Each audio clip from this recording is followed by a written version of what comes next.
Welcome, everyone. This is Andres Restart. I am joined by my good friend Rob from Rule of Two Review. And today, on a Saturday afternoon or morning, which I never streamed on, I never do this time, but I thought about doing it just to see what happens. We're talking about Nintendo, but specifically about the Nintendo Switch 2. And it's been a while since Rob and I have had an opportunity to actually get on together. And so here we are to talk about Nintendo. How you doing, buddy? Here we are. I'm doing great. Thanks for this was fairly last minute for us. Normally when Andres reaches out to me to be on the channel or vice versa, there's like a good kind of lead time. Usually for my insane schedule, it's usually me. I have to be plan ahead quite a bit. Pretty last minute, but we're doing it. So I'm stoked to be back on. Lots of fun Nintendo stuff to chat about. Potentially a very exciting month for Nintendo now that we're in February. So or not.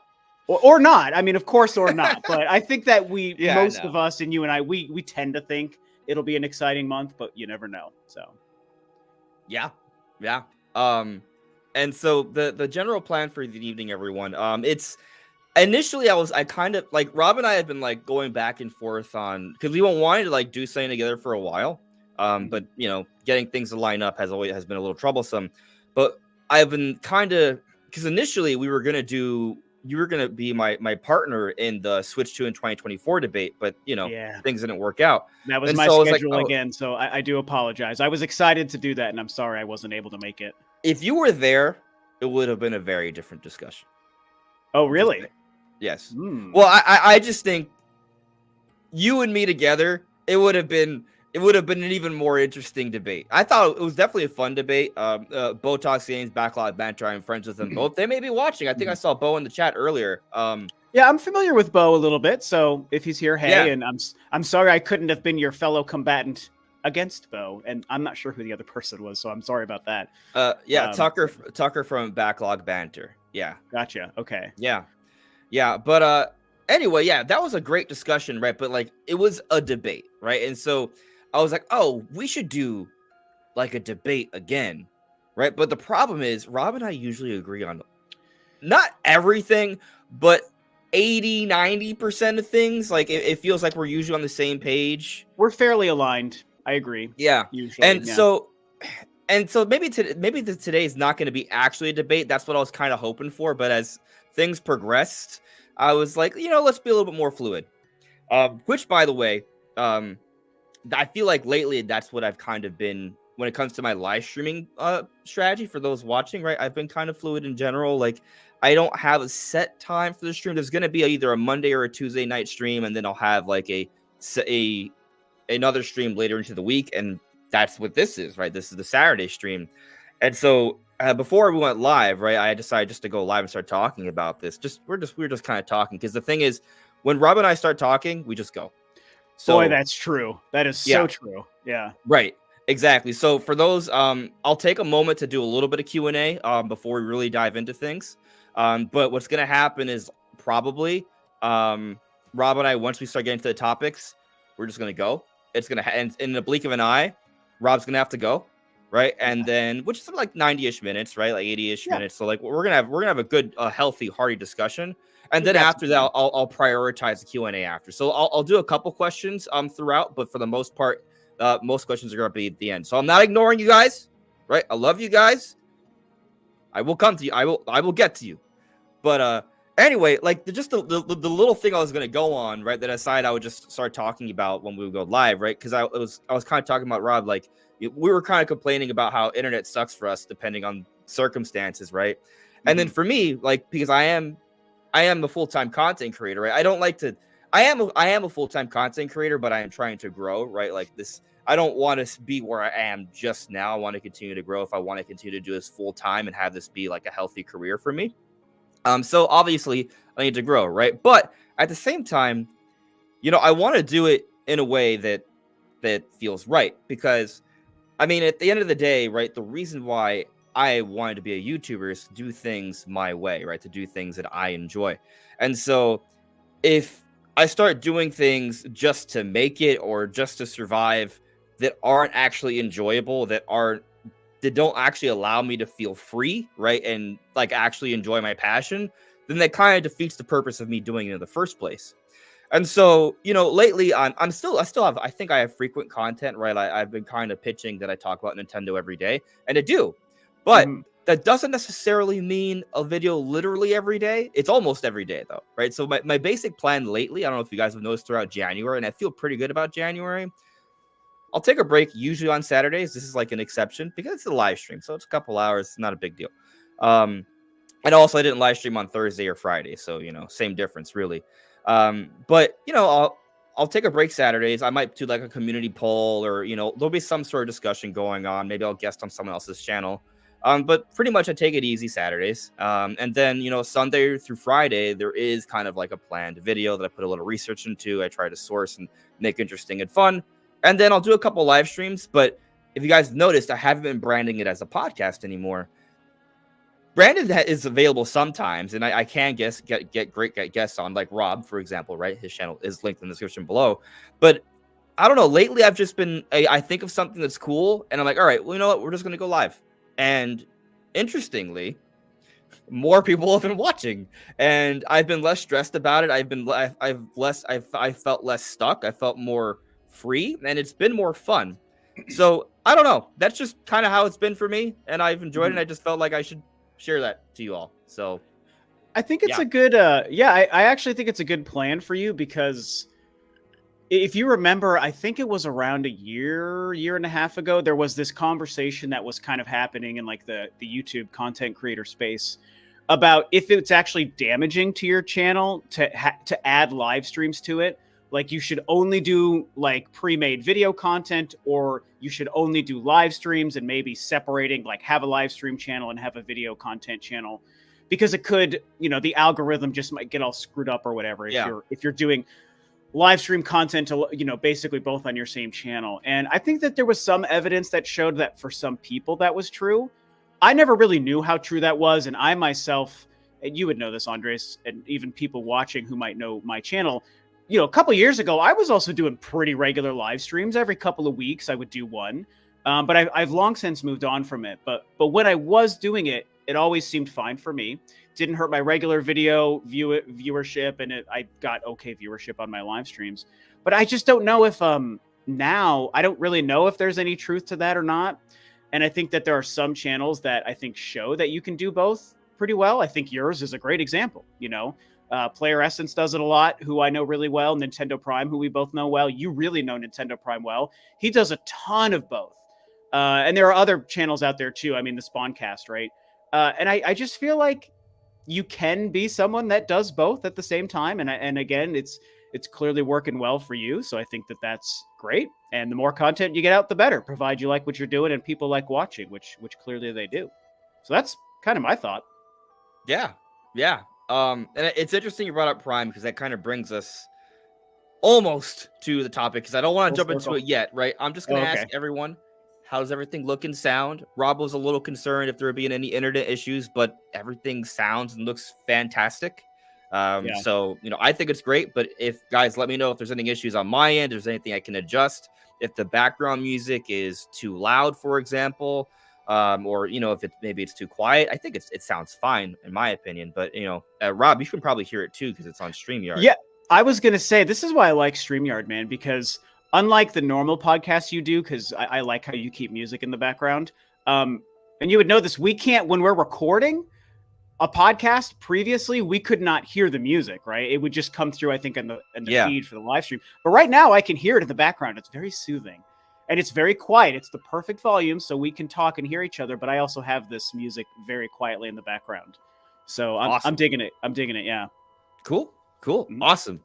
I see we have about 175 people watching, which is pretty good. Yeah, So let's thank go. you everyone for tuning in. Liking the stream is very helpful. And again, if you haven't seen Rob's channel before, he's also a video game. Yeah, I mean, I think you've talked about other things outside of video games before, but it's mostly video games and mostly Nintendo and mostly Metroid, right? Like Metroid is Yeah. definitely the core, but you are I would say predominantly a Nintendo content creator, very much like myself.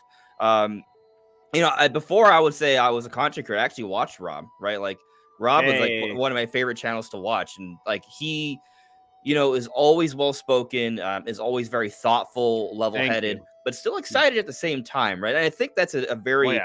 good balance, right? Like I think there's a lot of people out there that are like, oh, you can't get overly excited. You gotta be very like tame. But at the same time, like we're talking about video games. We're talking about companies who are in the business of getting us to buy things because we want them. And Yeah, it's so entertainment. Like exactly. literally to be entertaining. Right. So the companies we're talking about are supposed to make things that excite us. Yeah. So our conversations should be exciting. If they're Mhm. not, I would argue that's the problem. Yeah. But at the same time, there is also being reasonable, right? And so striking that balance, I think, is tough. But Oh yeah. Rob does that consistently, and so I definitely Oh well, recommend thank you. checking him out. Yeah, Thank you. sure, I man. do appreciate it. Yeah. And I even remember it was funny how you said that you used to watch my channel kind of when you were first getting going. Cause I remember discovering your channel randomly. And I don't even really watch a whole lot of gaming content channels. There's a few, but most of my YouTube time is like either funny stuff with my wife when we decide to watch stuff. Or like music related content. I watch a lot of music, and there's some drummers and stuff who I follow and watch their stuff. But I did stumble across your channel when you only had a couple of thousand subscribers at the time, and I remembered like shouting you out on Twitter. I was like, "Hey, I really like this guy's content," like because I think we noticed the same things about each other. That I just liked the way you conducted yourself and the way your conversations were very thoughtful and not just like the typical run of the mill stuff. And now you've blown up. The last like year has been like huge for you, which I love to see. And so I just hope it keeps going. I'm a part timer. You and I've had this conversation, and most Yeah, of my audience would know this. Like I have a full time job and a career that keeps me extremely busy. Hence my rough schedule. Plus I play music as well. So I enjoy doing this kind of as a hobby on the side. I like to grow, and I shoot for growing, obviously. But it's not really what I do for a living unless overnight I gained 1 million subscribers and then I would quit my job. But hey that's man, not going to happen, right? who knows? Metroid Prime 4 might become the next Fortnite. I think you're right. Here's the thing. Prime That's 4 a would joke, probably, but yeah, well, we don't want it to be, and nothing against not Fortnite. We don't want it Fortnite. to be, But yeah, I would love it for it to become really big. But yeah, popularity with your wise. point, Yeah. Yeah. Yeah. So Metroid Prime 4's release, and the whole build up to that is probably my channel's last time to go like super viral. Because I get huge boosts with certain things. Metroid Dread was a huge one. Prime Remastered was a huge one, and I think Switch 2 and Prime 4 will be huge for probably any channel that does what we do. It's going to be a great time in terms of just being a content creator. But honestly, as a fan, I'm more excited to just play Metroid Prime 4. But it'll have the nice, fun byproduct of probably helping my channel quite a bit too. So it could be an exciting year if it happens the way we think it's I mean, going yeah, I to. mean, we're both big Zelda fans, right? Like, Zelda, Metroid, and Mario are like Zelda my was big my too. 1, 2, 3, and Tears of the Kingdom. I mean, as you said, I grew this year, right? My channel tripled, so I mean, that's crazy. But, It's awesome. let me check with the chat real quick, and then we'll dive into our first topic. Yeah. So thank you everyone. I'm looking at the chat. It looks like a number of you are saying that everything looks and sounds great. I appreciate that. Doesn't look there's any issues, so that's fantastic. I do see here we have a super chat, so I will get to that. Let's see here. Free Metroid Hat, thank you for the super chat. Free Metroid Hat says, I'm a big fan of both you guys. Also, really hoping that we see Metroid Prime 4 or at least get Prime 2 by the end of March. So hyped for Switch 2 as well. Mm-hmm. I think we're all in the same boat. Yeah, Yeah, we're all 100%. in the same boat. Yeah. Thank you. Also, I appreciate free Metroid hat. Who's got free Metroid hats? I'll take one. Yeah, they should start handing those out. Yeah, 100%. But yeah, Yeah. I mean, this, I think, oh, and they also say Prime 2 by the end of March. I think Yeah. Metroid Prime 2 is happening. I personally believe that is a thing that we will see at some point. It's on our but bingo cards. It's definitely on most people's bingo cards. It's on mine. I haven't made a bingo card, but it would be on my bingo card for sure. Yeah. Like if it feels like it's the right time, I'll say that me being, I don't want to say negative, but like Pessimistic? considering the more unfortunate side of things, I could see Prime 2 coming out at the very latest early next year. But I do feel like even that's a stretch. But like I could see a scenario where maybe it comes out this summer, right? So let's say Prime 4 comes up by the end of this year. maybe they release Prime 2 leading up to release later and not like so soon now. Because look at what they did with Pikmin 4. With Yeah. Pikmin 4, we had Pikmin 3 Deluxe like way ahead of time, like a year and a half or so, a little maybe. Pikmin 3 Deluxe came out actually way ahead of time. Oh, Came that out was like 2021. What was that? 2020. 22? It was a COVID year game. It was a No, part of was it? yeah, it Oh was. my gosh! It, Wow. Okay.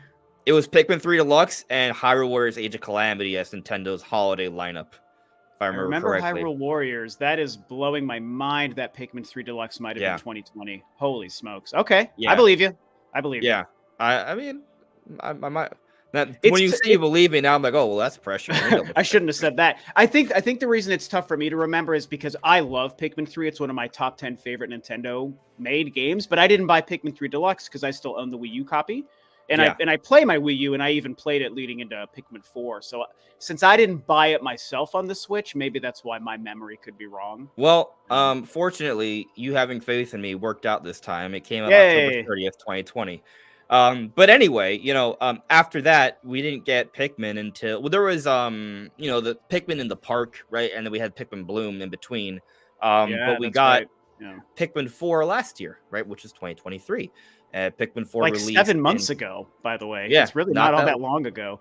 And No. one thing, just to jump in, one thing that's interesting, the point you're bringing up about Prime 2 and to this person's question, and you mentioned that in there could be some crazy scenario where Prime 2 would get ported next year.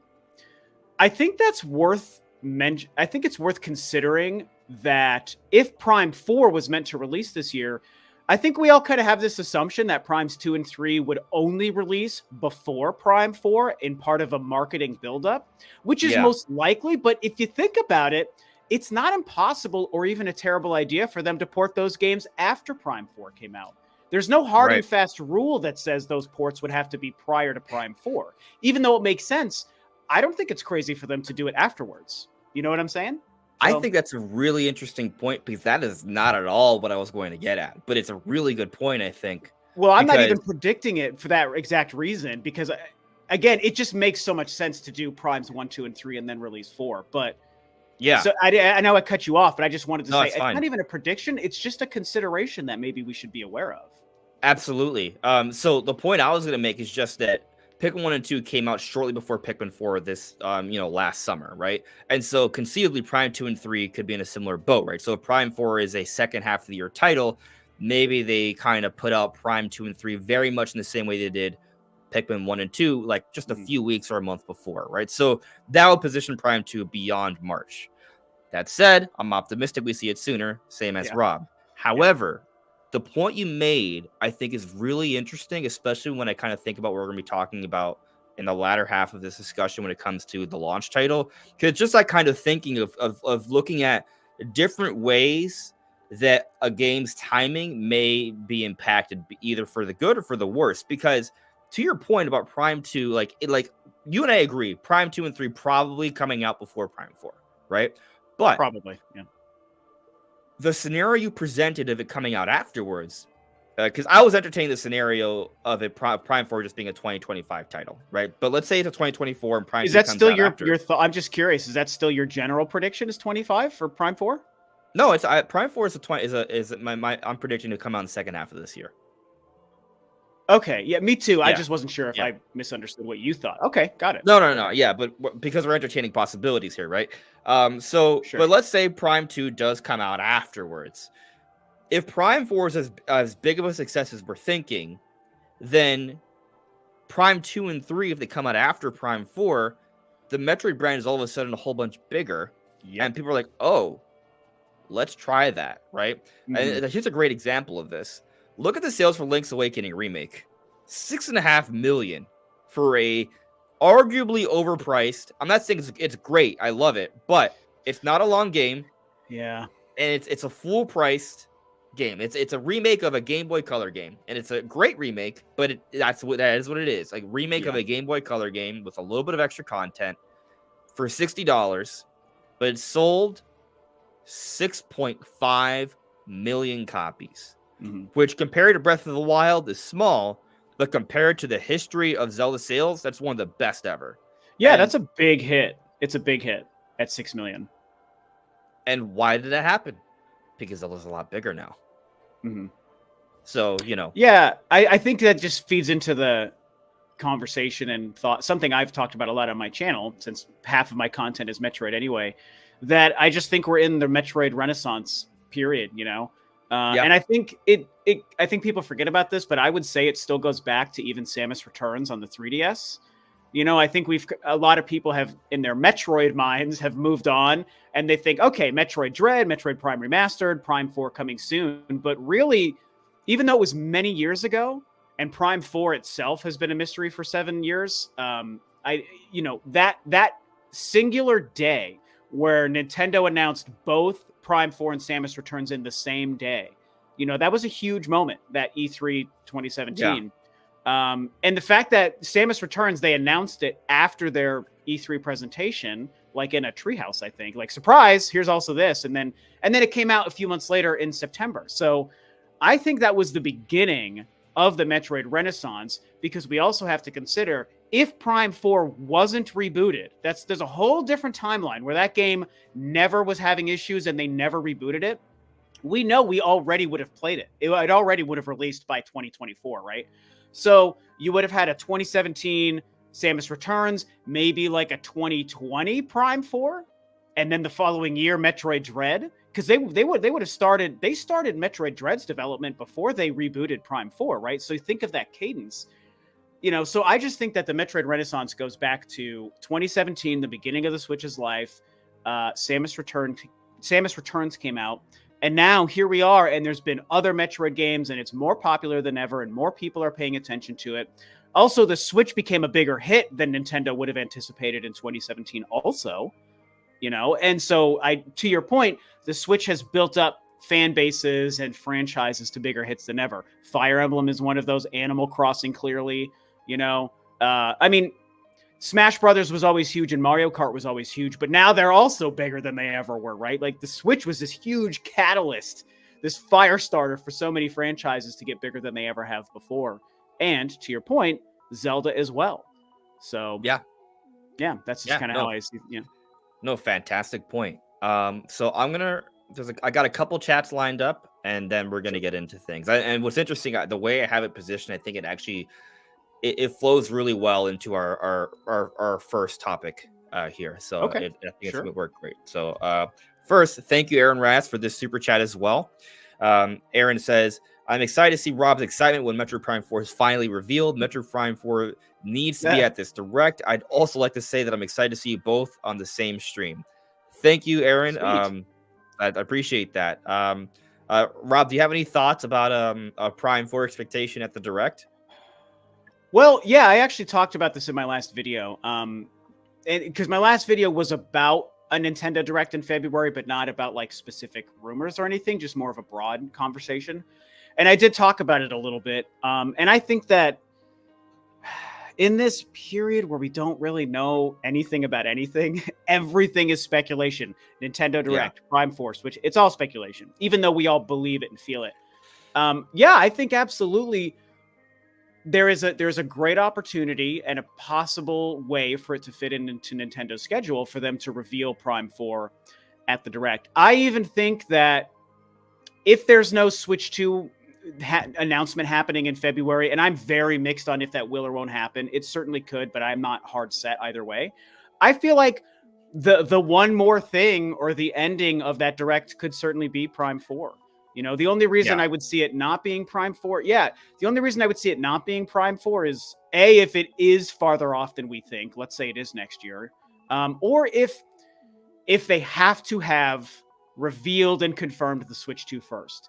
I think that's a big conversation. If it's cross-generational, like a lot of us predict it might, then they probably would want to show the Switch 2 version first, as opposed to the Switch version first, and make the Switch 2 version their general marketing push and trailer push, while still letting us know, but there's also a Switch version if you don't have a Switch 2 or whatever, whatever your choice is. So but I absolutely put it on the bingo card. If a Direct happens in February, it is on my bingo card that maybe Prime 4 is there for sure. Yeah. It's interesting, right? I think I'm gonna a semi-similar position to you. I think we're in a place where Metroid Prime 4 should be on the watch, right? Like, like a On hurricane watch. Like, Yeah, we're in February. History shows Nintendo Directs happen in February. So I'm predicting next week. We'll see. I'm not sure at this point, but that's purely just based off historical precedent. Historical 100%. precedent, patterns break, right? But Yeah, anyways, like, we're on that watch, right? There's this expectation that we'll get a direct soon. And I think we're also, and this is going to, well, eventually we're going to get to this, but I think we're also getting close to that Switch 2 watch, right? Like, we're entering the territory of like, oh, but we don't know. An announcement could be this week, next week, a few weeks from now. Like, we're kind of getting there. And so I think we're in that place for Prime 4 where I think Nintendo could show it off in the next direct, but it ultimately comes down to a couple things. One, what is this direct going to be, right? Is it going to be like a partner direct or a mini that just shows a couple little things to kind of hold us off until the big event, right? Or is it more of a, hey, Switch is still doing well. We're gonna transition really well, right? There's the other argument that Switch 2 isn't coming out, but we don't agree with that. yeah, So, but possibilities, right? And so, there's definitely places where, depending on the presentation of a direct in February, Prime 4 makes a lot of sense as a closer. We're on the same page there, right? Like, that's my dream scenario, right? Even with a Switch 2 announcement, say in March, right? But to your point, what if Nintendo wants to save it to show alongside Switch 2? And if yeah. that's the case, then maybe we don't see it at this point, because why share a lesser version, right? However, I think this is another angle to consider. We look at Breath of the Wild and Tears of the Kingdom, Yeah. right? Those are the cross-gen games for Nintendo. There's Zelda, so there's a little bit of a difference there. But we knew about them for years. We were anticipating on them for years. When you said Tears of the Kingdom, did you maybe mean Twilight Princess? Yes, the T threw me off. Breath of Okay, the yeah. Wild and Twilight Princess. Yes, Got it. thank I knew you. what you meant. I just was checking. Thank you. Okay. No, yeah. that's good, because maybe not everyone did. Yeah. So yeah, Twilight Princess, the game we were watching for years during the GameCube era, came out when Wii was coming out. It was a cross-gen title for both. And then Breath of the Wild, we were anticipating all throughout the Wii U era, the dead Wii U era, and it came out when Switch came out as a cross-gen title for both, right? Yeah. And so Metroid Prime 4, from that perspective, is very similar. It's this game we've been anticipating throughout the entire Switch era, and here we are, seemingly on the cusp of Switch 2, and there are signs suggesting it may be close. And so maybe it's a similar situation, but the interesting difference here is that we at least had some glimpses of gameplay of those two titles we don't have for Prime 4, right? So you can maybe argue that there's some reason to showcase the game first for the current platform, and then later announce, hey, here's the enhanced version on this. You can buy it early on for Switch 2. And the other angle to this that makes me think it's possible to show off Prime 4 first, just it's outside of that sort of perspective, is that, let's say they have a big Switch 2 event. You and I both agree 3D Mario is almost certainly going to be a part of this. And so that's going to be a big deal game as well, right? Now, does Nintendo want to showcase two huge, very expensive AAA games they've been working on for years at the same time? Or do they want to space that out a little bit? So to jump in, if it's okay, I would say that's it. Yeah, it was an alley-oop. I want you to jump in. I'll snag that alley-oop. I'll get the slam dunk here. I would say absolutely yes. I think to try to repeat the success of the Switch's launch year and just general launch, the amazing games they had, and you want to talk about a strong transition to not fumble the scenario from Switch to Switch 2. I think when, we're maybe not talking about just a regular direct when they're not talking about Switch 2, but if we envision a Switch 2 reveal, and that's where they're going to reveal some games, I think a huge important thing for them to do, if 3D Mario is part of it as well. We're speculating on Prime 4 and Mario, but I think, you package those together, because that is your way to show a commitment to the future and make a promise of good games for your new generation. Here's the Switch 2, and just to let you know how seriously we're taking it, here is your first look at Prime 4, here is your first look at a 3D Mario. If they give us release windows or not, that's maybe neither here nor there. because we kind of talked about this in DMs about if they would do those, release them on the same day or release one at launch and one later, which I think they would do. And if you know when the Switch 2 is announced, the hot new Metroid game and the hot new Mario game are coming to the Switch 2, like in the first year or in the launch window, that is such a 1-2 punch, and that will be huge for them. So the question has merit, because I think if we were just talking about these games coming out on the current Switch, like let's say this was a 2 years ago conversation, I think absolutely spacing them out could make more sense. But if this is to be wrapped in, per our speculation now, with your reveal of your Switch 2 and your initial pitch to the world of our new generation console, and if you've got Prime 4 and Mario on the docket, I think you throw those out there. I totally, that's my Okay. interpretation. You know, it's interesting listening to you, right? I was definitely a little in between. And I think, you know, inherently I'm always going to be a little in between because to consider my options open. But the way you described it, because it would, you know, in this hypothetical, like this a likely hypothetical, that there's a big reveal event, right, that showcases both.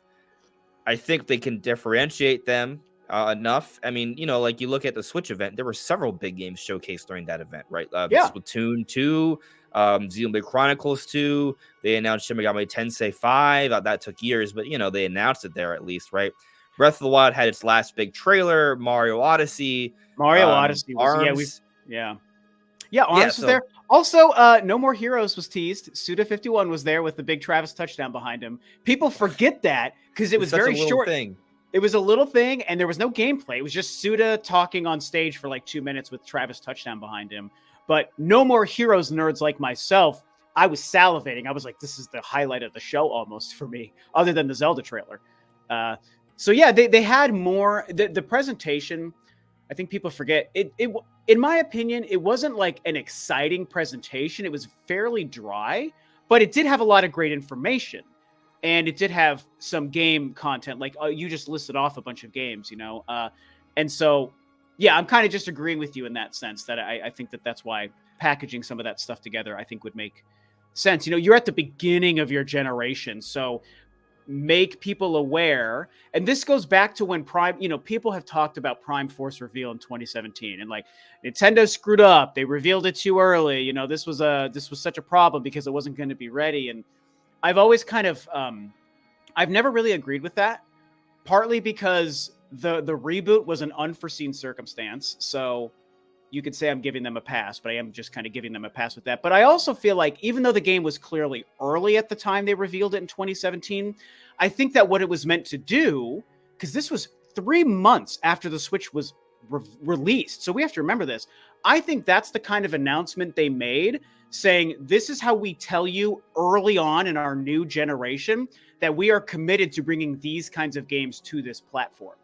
So that's why there was no gameplay. That's why it was definitely itself early in development, even in 2017. But I think you make those decisions, to this larger point we're talking about, to say at the beginning of your generation, here's the kind of things we're doing and releasing for the next 5 to 7 years, you know?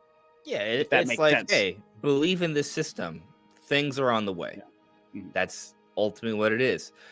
So I see super chats are still coming in. And you know, I want to get to normal chat as well. So I see it. I am not ignoring it. It has not been forgotten. I will get to it. I promise. But I'm going to transition to this last question I had docked before we get into our topic. And then I'll get to the other super chats and questions a little bit later. All right. So this is I saw this in the chat and I thought it was a good point to maybe get into a little bit into our next topic here. But Bean on Beak says or asks, why we still didn't get any manufacturer leak? By the way, greetings from Poland. You both are great. Thank you. I appreciate that. Thank you for watching in Poland. And so what I think Bean on Beak is getting to at here is if Switch 2 is supposedly getting revealed soon, as the title of the live stream maybe is asking. It's not necessarily suggesting, it is asking. There are 3 question marks, just so we know. It is a question that is not a declaration. But so we don't know what's going to happen. But why hasn't there been any manufacturer leaks? Well, I mean, 1, maybe it's not that soon, or 2, we're talking about an announcement, right? So an announcement isn't a reveal. Um, and assembly may be starting now, right? I think some reports have suggested that they are putting things together now, and they have been for me the last month or. I don't want to. It's hard for me to guess an exact timetable. I'm not a master at understanding the manufacturing process, right? There are others that are better at that, but there have been different things that have popped up that suggest that certain things are happening in the manufacturing scene, like the recent Bloomberg report, right? That talked about how, from what they understand, Nintendo is going with an 8-inch LCD panel, and they're looking to have 10 million plus out in the first fiscal year, which is exciting, right? But so we have hints, right? You could argue that's a leak because that's things are going on in the manufacturing process, and so people from Bloomberg have contacts that are telling them about this, right? So that is, if if it's not a visual photo where someone unprofessionally took a picture with their sneaked in Like the camera Switch phone. Lite, if you remember. I don't remember that one, but I remember the Tears of the Kingdom OLED. Oh, I bet if you saw that picture, and some of the viewers might remember, there was like a picture of the back panel of the Switch Lite. It's And coming back everyone to was me like, now. "Yeah, you probably remember." Yeah, And it was like, "Is this real or fake?" I'll even admit, I kind of thought it was fake. I think I discussed it in my own I thought video the cover. Tears of the Kingdom OLED was fake. I was divided for a Yeah, that while. was wild, man. That's Yeah, crazy pun that turned out to be. intended. I was also very skeptical, man. Because here's the thing, not to get us off track, but I was personally, and I say this in a funny way, I was scarred during the Nintendo NX era of the stupid fake the oval controller, that somebody 3D printed. Do you remember that? It's a very Yes, famous. yes. Yeah, No, I remember that that. Yeah, that that just was burned me on the horror. and like someone faked like Rayman being in Smash Brothers with some screenshots and there's been other examples like the Nintendo Switch Online profile that some like 17-year-old kid made or something in like 2017. And I was like, people can be really convincing, very talented people can 3D print or make, fake Switch navigation with their coding abilities and whatever. So when I see a Switch Lite leak and a Zelda, a Tears of the Kingdom OLED leak, even very convincing photos, I will always be skeptical forever simply because of the Nintendo NX stuff. So, but that's just me personally. So, I think it's a very interesting perspective, right? And so, guys, like I said, I see there's other questions. I will get to them, right? But yeah, keep watching. keep watching. Yeah, I think now we get into the topic, right? I think the point you make, just kind of always being like skeptical, doubtful, finding things dubious. Um, that kind of has me with what we're gonna start things off with as the title of the live stream. This is a pivot, right? Because initially gonna be more of a back and forth debate, even though we were just gonna pick different. We'll get to that part, right? But in terms of launch Yeah, title stuff, but yeah. our friend, right, someone I'm fairly close to, Nate from Nintendo Prime, put out a video yesterday, about a Switch 2 reveal happening soon. Now, Mm-hmm. if you watch the video, right, Nate does make sure to clarify that he does not know what is going to happen, right? But what but he explains why he's excited, right, and why he's thinking something is going to happen soon, is because he has a contact, right, that has contacts at GameStop apparently, right, with higher up management. Like, so this isn't like the thing from a few weeks ago where we're talking about supervisors. Like, a supervisor knowing something seems like that's definitely asking for a leak, right? So if every Yeah, $10 an hour 22-year-old that works at GameStop is privy to Switch 2 info before everyone else, it's definitely going to leak, right? So that's not what this is, yeah. from what I gather, at least, right? It's higher ups, like managerial discussions, right? Regional management and above, um, being briefed on something happening relatively soon. And according to Nate, he has a history with this contact, right? So if he has a history in his channel, we can go back. There's a lot of videos, so it's maybe a little hard to find. But there have been times where he's had this same person who has told him something, and it has materialized into actually something.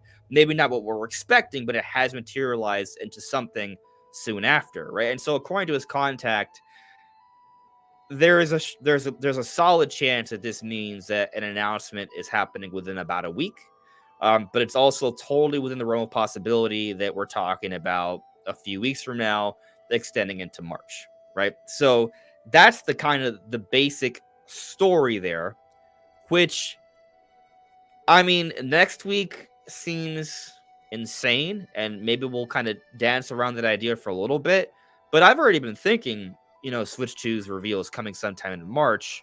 But I mean, maybe this is suggesting maybe an early March reveal, which to me is exciting. But that is just a possibility. So, Rob, I'll pass it over to you. What do you make of this story? Well, we kind of chatted about it also in DM like earlier today, before we went live. I'm in the position where, and I think a lot of people are this way too, and maybe even you to a degree, where it's like, it just kind of already feels like something in February or March or both. I could even see a direct happening in February and everyone cools off after the direct, like, okay, no Switch 2, so we're going to wait a while. And then Nintendo surprises us in March with the Switch 2 review. Yeah. Just as much as maybe, yeah, that's totally an option. Just as much as maybe them also revealing it in February could also be the case. So I think that it's tough for me to, it's so Nintendo Prime's video was a good video covering a source that he claims to know, and I of course have no idea who that person could be, and so maybe it's real, maybe it's not, or at least what that person is telling him is either honest or not honest or whatever. Yeah, and it's also possible there's room for misinterpretation on both sides. Sure. Yeah, absolutely. I mean, 100%. So it's an exciting prospect, no doubt. I think we all want it to be true. It feels like it lines up with what we're all kind of thinking anyway. I just think it's tough when we start looking at like Reddits and Family boards and things, and even the GameStop situation. Like you brought up a great point, and I was telling you in DMs earlier, I'm not saying I know any of this to be fact, and I'm not even debunking these concepts, but I used to work as a manager for GameStop a long time ago, admittedly, but I did. And so I kind of know how that general information is shared or would not be shared. And I don't know if that's normally how that information would get out there. I think anyone at GameStop, and you said this to be fair, anyone at GameStop who would know from organize and prepare for marketing and SKUs in the system and pre-order dates and all that, the people at GameStop who would know that would be so high up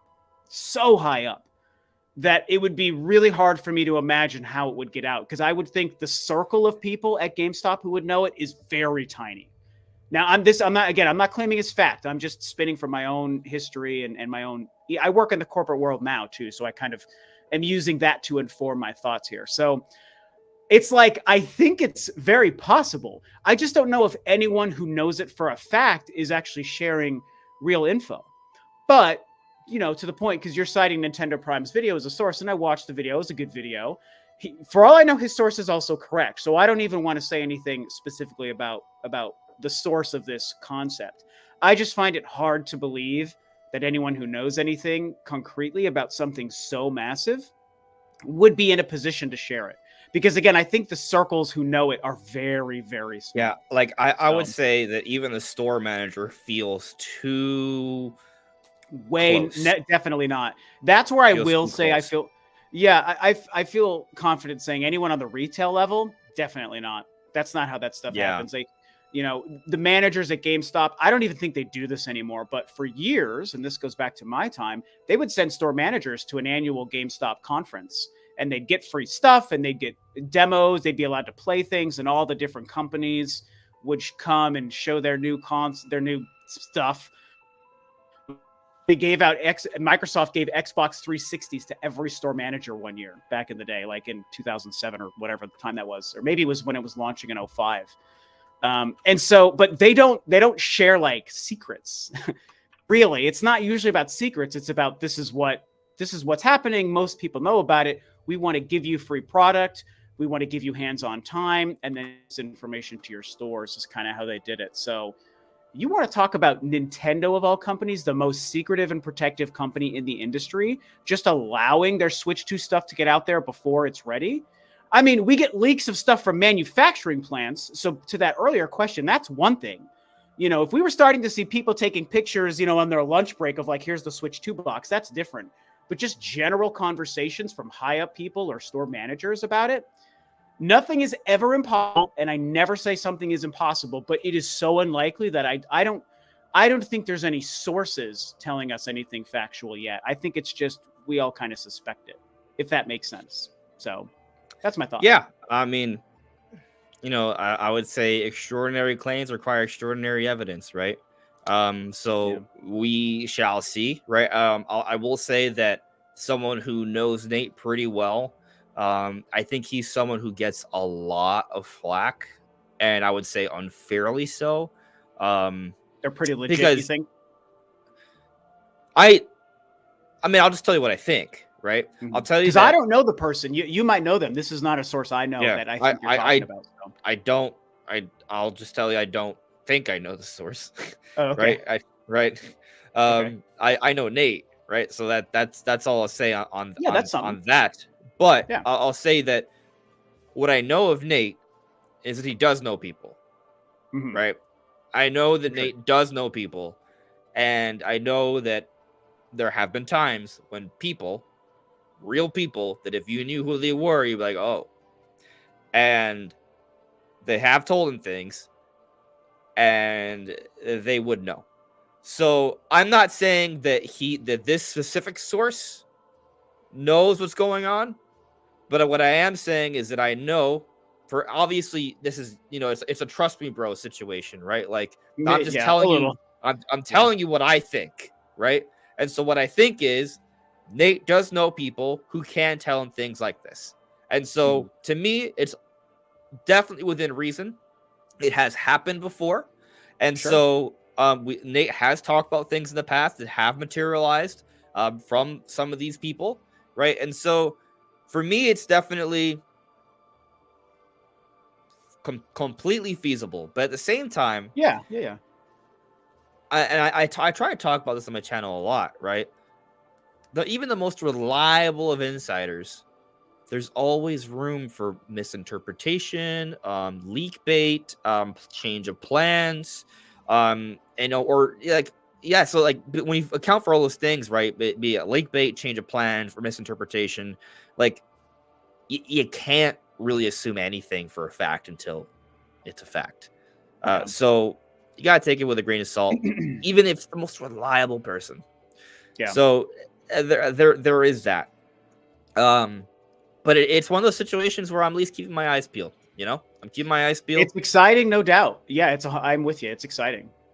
Yeah, for sure. And I mean, to the point, right? Like even, and even if it's 100% correct, 100% correct doesn't really tell us that much. It says, okay, so an announcement's coming in either February or March, Yeah. which is kind of what we've been thinking anyway. So it doesn't change necessarily that much, but it's Yeah. exciting to think that maybe something is about to happen. Yeah. I view it as when something feels otherwise so obvious, like the writing is on the wall for directs and Switch 2 reveals and all that stuff.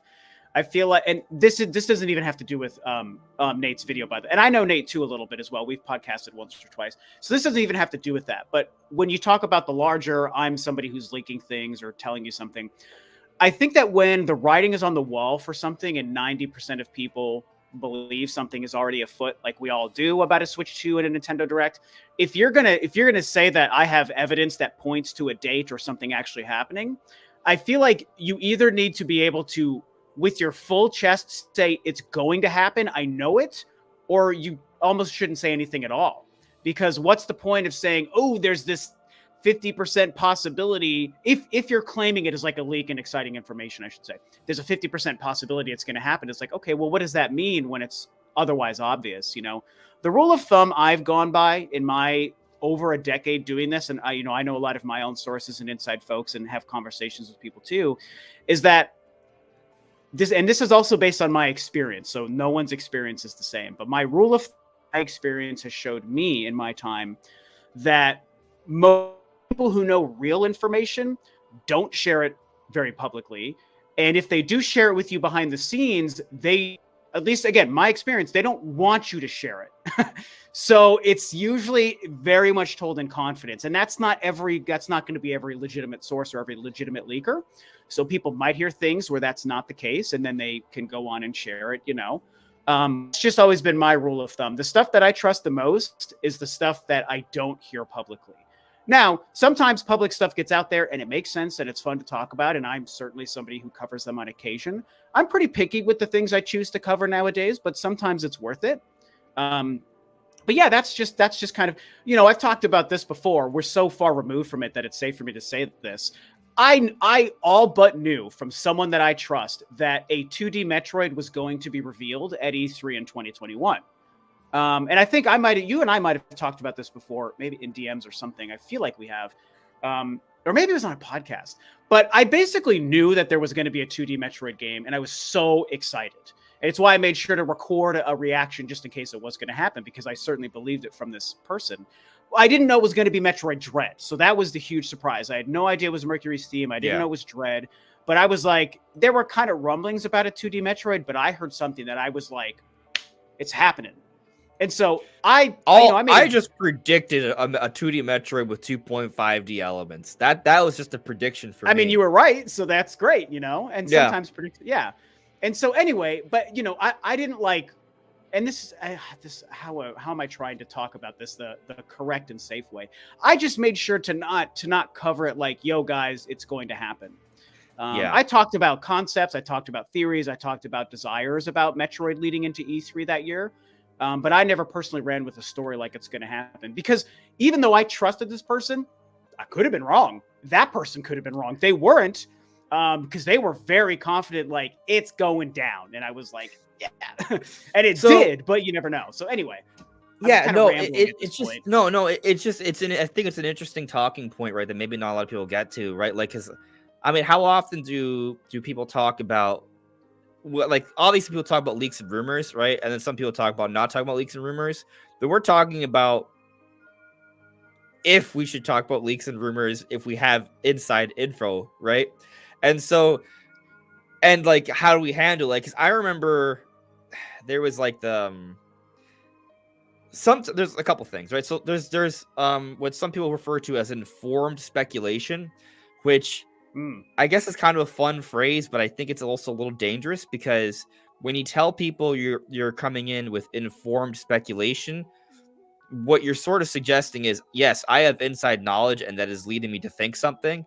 And that's not, it's an accurate statement, but then because you're kind of doing your own speculation, you're also doing your own interpretation, right? So you're already voicing that you're manipulating the facts to some extent. I'm not saying necessarily with any malintent, but inherently everyone manipulates the facts based off how they remember them or how they interpret them, right?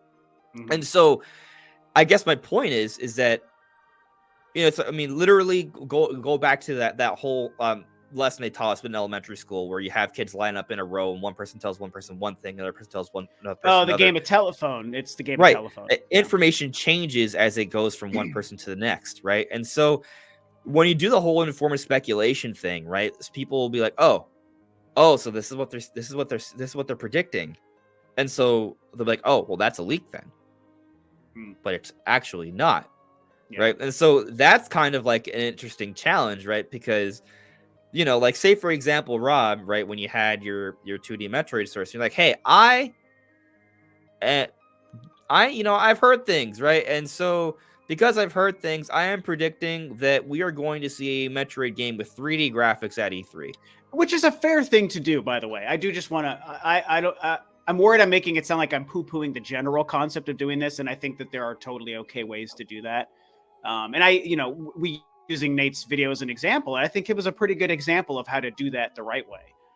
Like, I've heard it, and so I believe it for this reason, but it's not fact. But here's a place that kind of says that, because he linked to like the Family Boards thing. So yeah, I interrupted, but to your point, there absolutely is the right way to do it. It's a dance. We all kind of play a dance on how to do it the right, with the respectable way or the safe way, and how to not. And some people certainly do not do it the right way, in my opinion. So yeah, and I'll also say, for me as like a new content creator, there have been times I've talked about things that are new, and maybe I would handle things a little bit differently now, right?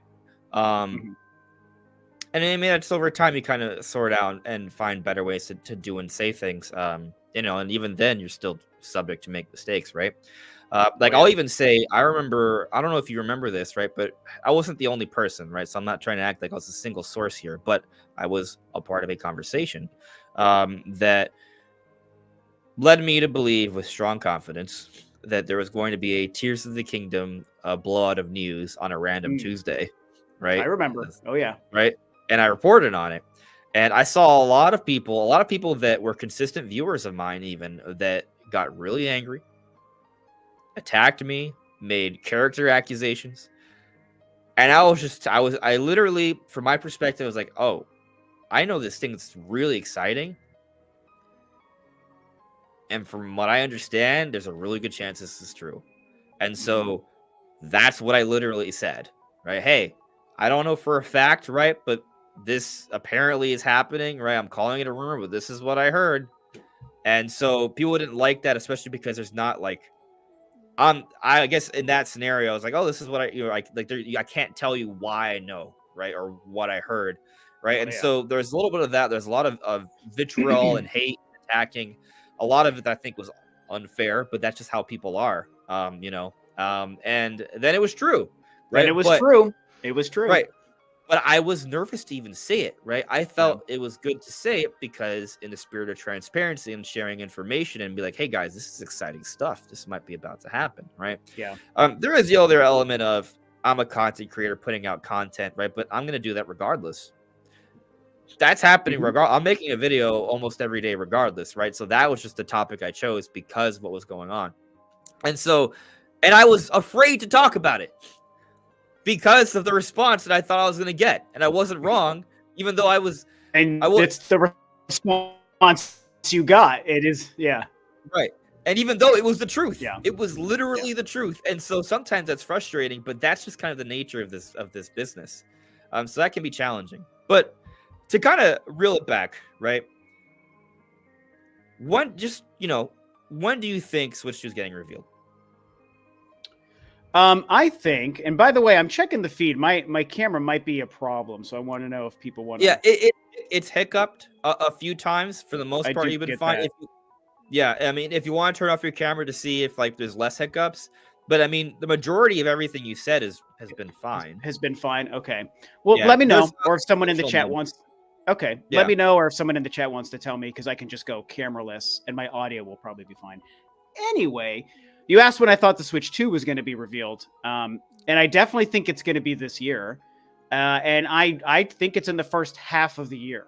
So I know a lot of people are excited to start narrowing down timelines. Like it's going to happen this month, it's going to happen this week, it's going to happen at this show or whatever. We have to remember historically, Nintendo does not reveal new hardware or at least new generational hardware at a Nintendo Direct, even though they could change it up at any time. But I don't know that I expect it to be in a Direct. But I think that my window for the Switch 2 reveal is not focused on a month or a week. It's focused on the first half of the year. So I think by like June, maybe even in June. So I think even as late as June is when I could see it revealed. You know, that summertime big announcement time, right? If they give us yeah, something at that time. Yeah, I think June is the latest, and then I think to release later in the year. Now, to the larger conversation, a couple of things are in play, such as they reveal it in February and they even release it in June or July over the summer. Because that off cycle with the holiday, I think, is something so smart. And I think that they should do that. I think a lot of companies should start considering that. You can basically get two launches of your hardware out if you launch it like in the first half of the year, and then you sell out of whatever you're going to sell out. And I know there's talks about, they're stocking up 10 million Switch 2s for launch. And I hope that they are planning something like that. But whatever. You launch it at one time prior to holiday. You get through the whole madness. You get it out there. The first big games are releasing. People struggle to find them. Then you restock, and your second launch becomes your holiday. So I love that idea. So smart. It worked for the Switch. I think start doing it. Get out of this, Black Friday, November PS5 launch and Series X. Like, stop that. It never works for anybody. It's a nightmare.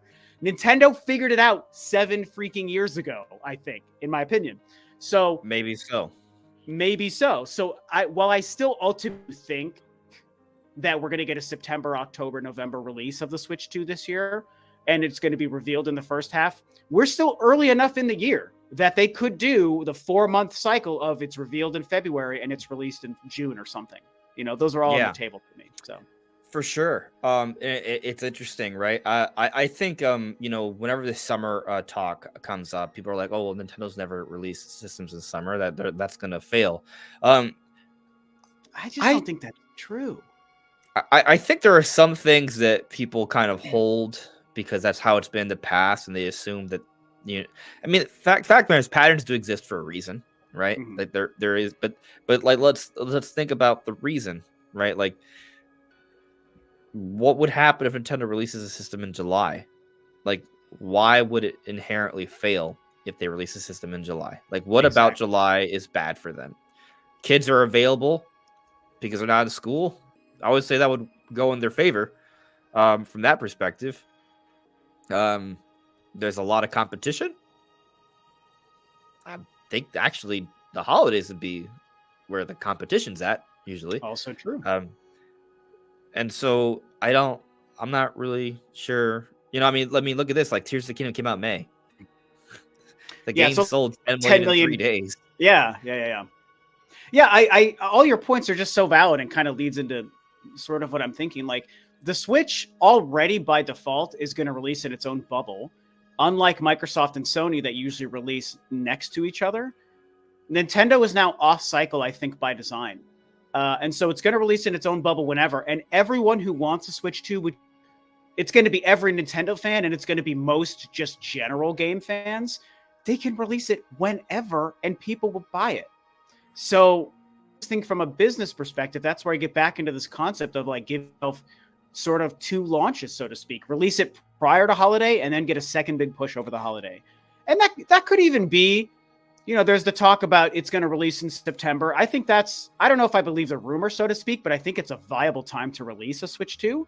And even if you do so even if you do September and then November, right, for Black Friday, that's still a pretty good window of time. So why would it fail more in June or July than it would in November or any other time? You made a great point. It's not going to fail unless it just looks bad. Let's say they just show it and everyone is unanimously like, this is dumb and I hate this.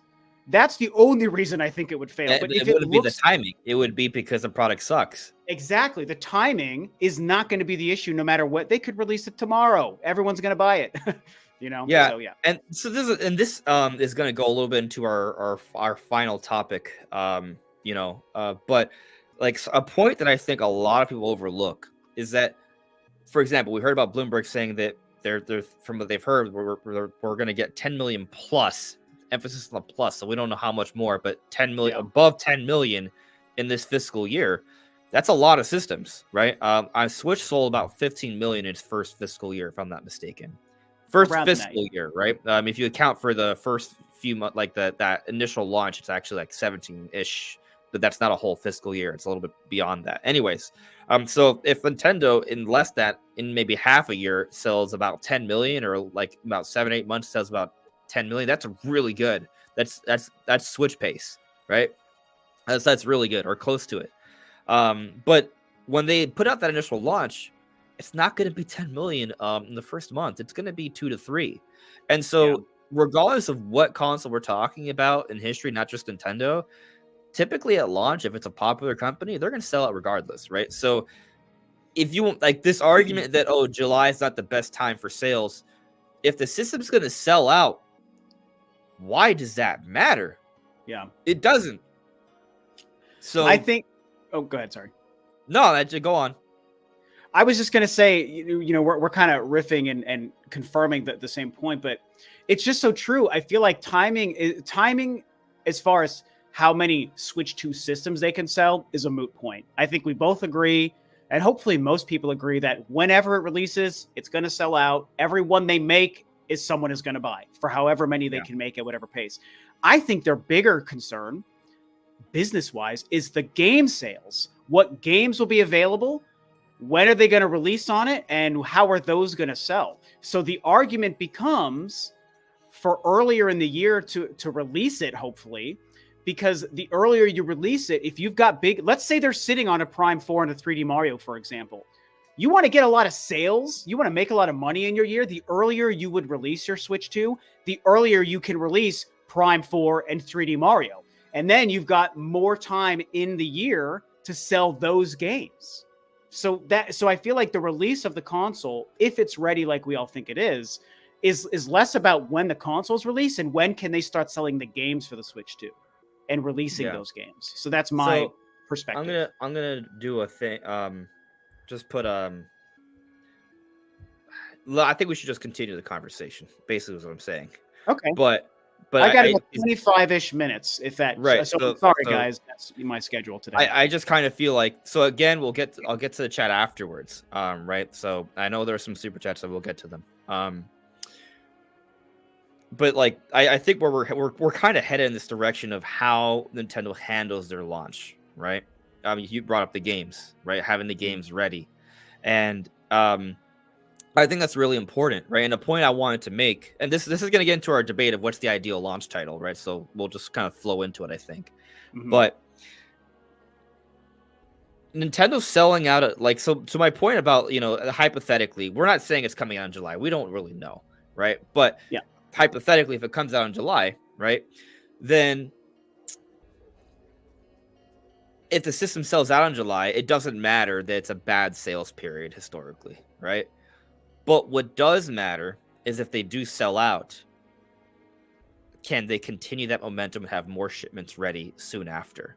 Because you want to keep the conversation going, right? And say the same point to the games, right?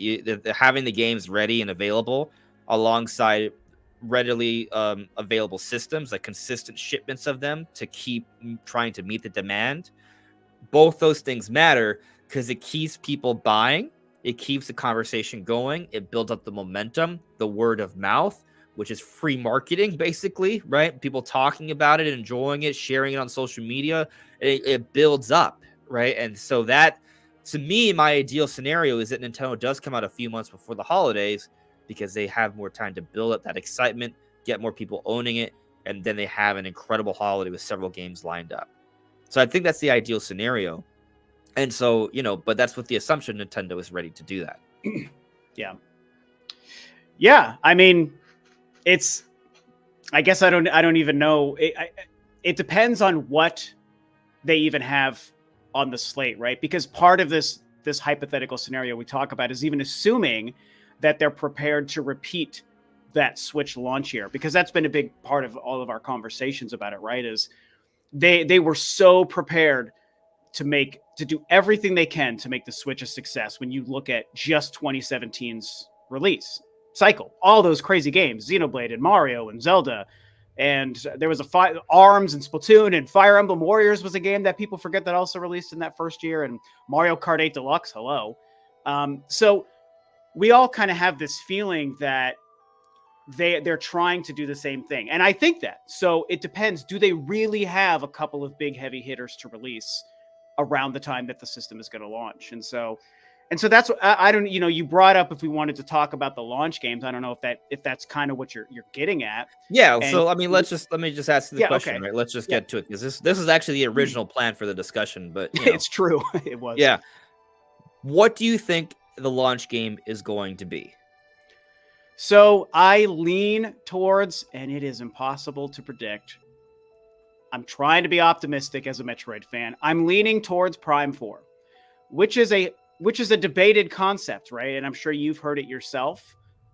We kind of DM'd about it, but I'll be curious to hear where you actually fall yourself when you talk about it. But I know it's a debated concept because the counterpoint is Metroid's not big enough of a franchise to launch a new console, which is not a crazy statement. Like, I'm not going to totally disagree with it. But I just feel like it's less about Metroid Prime 4 being the reason to buy the Switch 2, in my opinion. It's about the Switch 2 being the reason to buy Metroid Prime 4. So I think Nintendo might be finding themselves in a position to, it's, yeah, the graphics of Metroid Prime 4 could sell people on the Switch 2, but I think people, since everyone's going to buy the Switch 2 anyway, Nintendo might be like, this is the perfect time to continue to catapult Metroid as a franchise. And so it's not Metroid Prime 4 is going to help sell the Switch 2. It's the Switch 2 is going to help sell Metroid Prime 4, which I already think is going to be a success even without that Switch 2 hype. But they could maybe double that hype and success by doing a launch day Prime 4. And there is still, the graphical benefit. If the Switch 2 version of this game looks as good as we all think it could and will, then they're both assisting each other. Because Switch 2 is going to make people say, oh, well, the killer app is Metroid Prime 4. I'm going to buy Metroid Prime 4. Metroid Prime 4, if it showcases the power of the Switch 2 properly, will also then, in turn, make people excited for the Switch 2 as well and to see what it can do. And so, it might not be Prime 4. Maybe it's Mario. Maybe it's a Mario Kart. Maybe it's another game we're not even considering. But look, man, we've been sitting on Prime 4 for 7 years. It's time. It's just, that's the other I'm pretty sure you heard about it, you talked about it, right? Like, we have literal proof that they've been playtesting the game since early last year. Oh, yeah. Yeah. I mean, that's all. So that's kind of when I talk about it's time. It's all of those things. We've known about people from different development teams working on the game for a long time. People with who worked on Tomb Raider and Call of Duty and God of War and all these things. And yeah, we've got now the recent information that Super Metal Dave talked about. I think might be what you're talking about. Yep. Which was really exciting news, and I think that didn't really fall into rumor territory. That was basically like, that's what was available to show us. Fact. Our interpretation of the fact is where there's the wiggle room, right? But it's a straight fact that LinkedIn profile listing was there, and that it was a QA tester for working at Retro Studios since March of 2023. That is a fact. Yeah, almost a year at this point. Exactly. Right. So that's why. And to wrap up and kind of alley-oop you back. Right. Yeah, I think that if I had to pick anything, I'm not 100%, but I just feel like it's time. And that's got to be the only reason they haven't shown it to us. That's the only, after 5 years since Retro started on it, they would have shown us or told us. It feels painful for Metroid fans. It does. I mean, our friend Joey's been very vocal about this being a bad thing that they have not talked about it yet. Yeah, the poor guy loses sleep over it, and I sympathize and empathize with Joey. We love Joey; he's a great guy, and so I'm more patient around it, and I think maybe you are too. But the frustration is real. So yeah, I've gotten so used to being patient. Nintendo has trained me to be patient, so that's what it is. Yeah. So it is. So the fact of the matter is, right, and I've actually had this discussion before on my own with you guys in the chat, right, and I put polls. And so I argued Metroid Prime 4 to be a launch title as best as I could at the time. But I couldn't sway y'all. The poll was overwhelmingly Mario. I think it was it was like 2/3 Mario, 1/3 Metroid. So I mean, actually, it's not that bad, right? That's actually, you gotta argue, is pretty good. But it's still pretty obvious that people lean towards Mario, though. Right. But also, it's because Mario is more popular. Yeah. Right. And so, but that's the point. People are like, well, a more popular title is the better launch title. But that's where I want to offer pushback. From two different angles, right? I think part of I think you probably deal with this to some extent as well. You and I are very high on Metroid Prime 4. I think you and I believe Metroid Prime 4 could be something special. I've argued that Metroid Prime 4 could be the Breath of the Wild moment for the series. And what I mean by that is that Metroid right now is, a 1 to 3 million seller, right? Yep. Zelda before Breath of the Wild was a 3 to 7 million seller, right? Or something like that, right? And so when the game came out early on as a launch title, everything changed. It evolved the series, and now 20, 30 million in sales. That's a reasonable expectation for a mainline game. And so I'm not saying I think Metroid Prime 4 is going to sell 30 million copies. What I am saying is, well, we don't know how much it's going to sell. And I think there's a chance that we could see a significant boost for the series, right? And so we haven't even seen Metroid Prime 4. Yeah. A lot of people are assuming, because people like to say, oh, it's niche, it's not that big a deal. And I know a lot of people watching haven't even played the game. I'm not, obviously, I know a lot of you have, but there's also a lot of other people who haven't. And so inherently, if you haven't played the series, especially none of us have played Metroid Prime 4, there's a certain bias there, right? And it can go either direction depending on where you stand. But the point is, we don't know. And so, but what we do know is Nintendo's been working on this game for years, right? We know that Nintendo has compared, like, that has promised to try and give us something that matches the quality of the original Metroid Prime, which is one of the highest reviewed games of all time, right? And when they shared that development update video, it was in the same format as when they shared delays for Zelda. And so you can interpret that how you will. Maybe it means nothing, but to me, what it says is Nintendo is making a grandiose effort to deliver a high quality experience. Now, high quality experience doesn't necessarily mean a lot of sales, but I think given how much investment Nintendo's put into this, I think they are going to try and make this sell, right? So my point simply is, well, again, it's one of 2 points, right? My first point is, I think there's a chance that a lot of people are overlooking, and fairly so, because if you don't see it, if you don't understand it, it's hard to believe it, right? That this could be a moment for the series where it is a big deal. And maybe Nintendo, being aware of their own game, might see this game and have an understanding of how well it's going to be received, right? So let's just play this hypothetical for a moment. What if Nintendo had more than enough reasonable reason to actually think that Metroid Prime 4 is going to become an 8 to 10 million seller? We can't predict that really, right? But Nintendo obviously has a much better chance of predicting that than us. And so let's just say that that's kind of their expectation, right? If that's their expectation, is an 8 to 10 million seller kind of game not something that would warrant being a solid launch title? I would say it would. Yeah. Right. But we don't know that, right? So that's Rob and I are making the assumption that Metroid Prime 4 is going to be this launching off point for the series. We don't know. Nintendo has their own expectations for the game.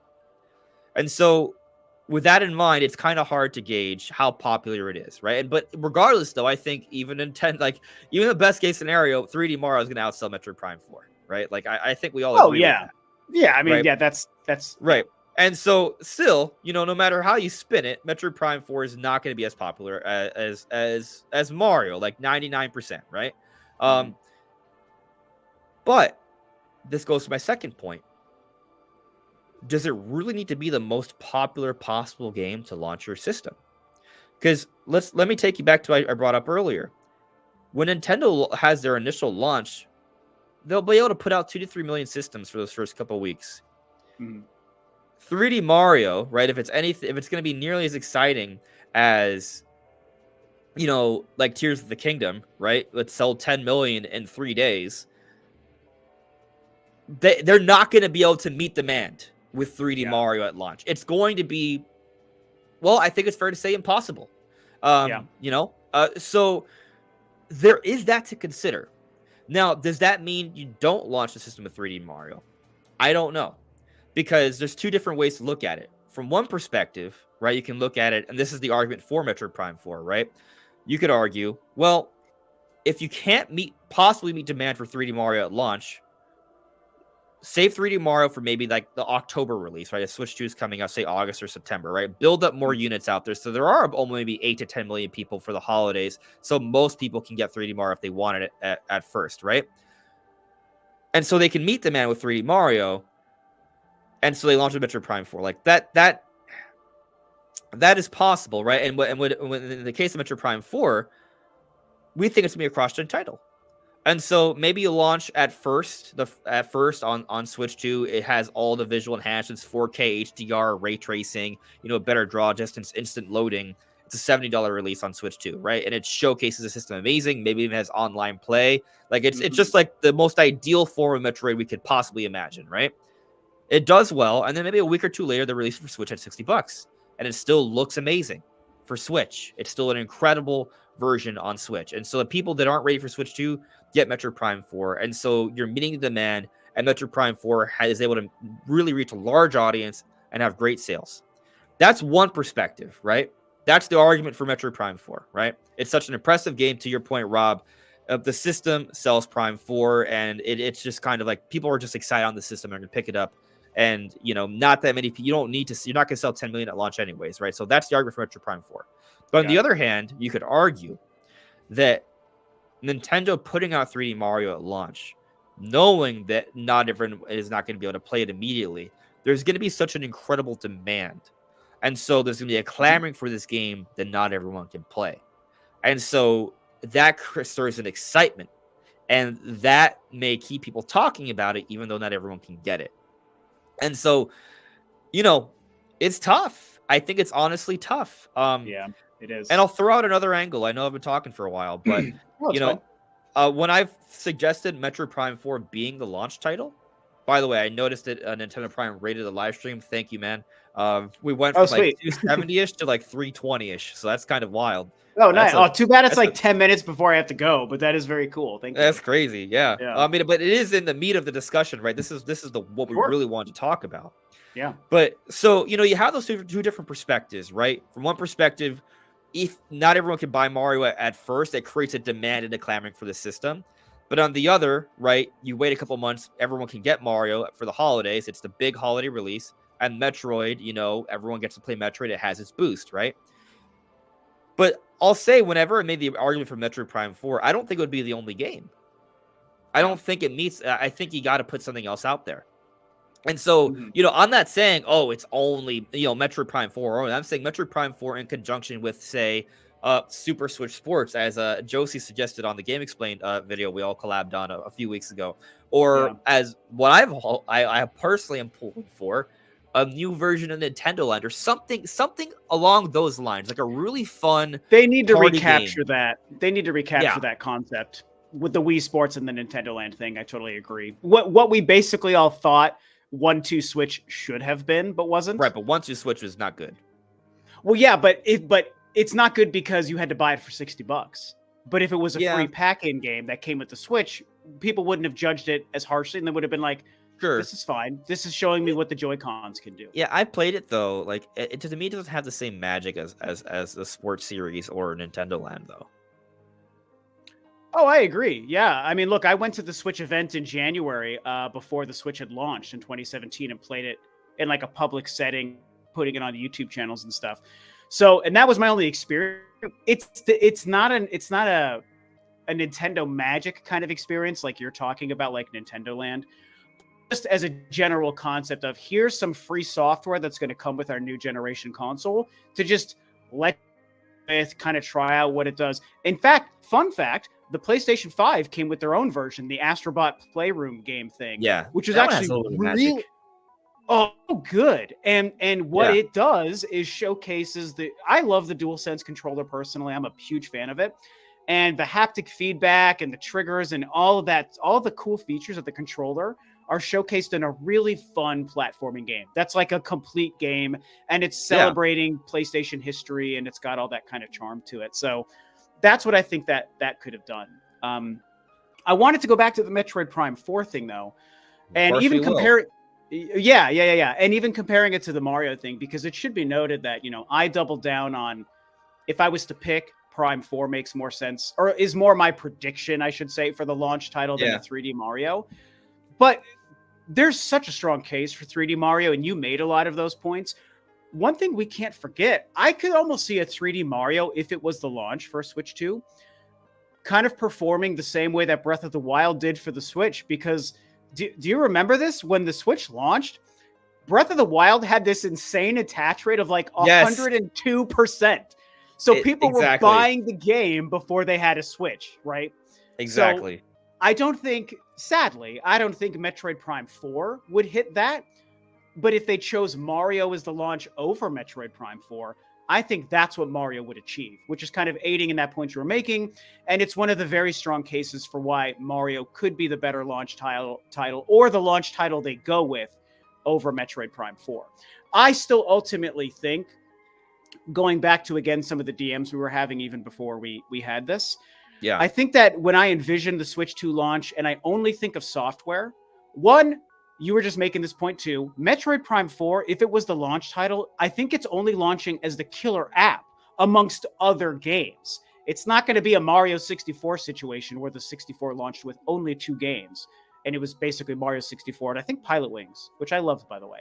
Yeah. So Metroid Prime 4 becomes your killer app title, but not your only title. So people would have other things to choose from, or they'd get Prime 4 along with something We're gonna else. have a lot of third parties probably at first as well, right? This is not a Switch situation where Nintendo had to start from pretty much ground zero after the debacle of the Wii U. This is the 100%. Switch 2, where they're following up on arguably the most successful platform ever. A lot of developers are going to want to get in early. Yep, I think that we're going to see a huge third-party shift in a positive direction in the Switch 2 era as well in that situation. And so for launch, well, maybe you disagree. Forgive me. Oops, sorry. Forgive me, because I am running out of time. I hate that I'm running out of time, but it is what it is. But the only other point I was going to make, so Metroid Prime 4 would become a killer app amongst other maybe smaller tier games, third parties and indies, maybe another first-party Nintendo Land kind of thing like you're saying.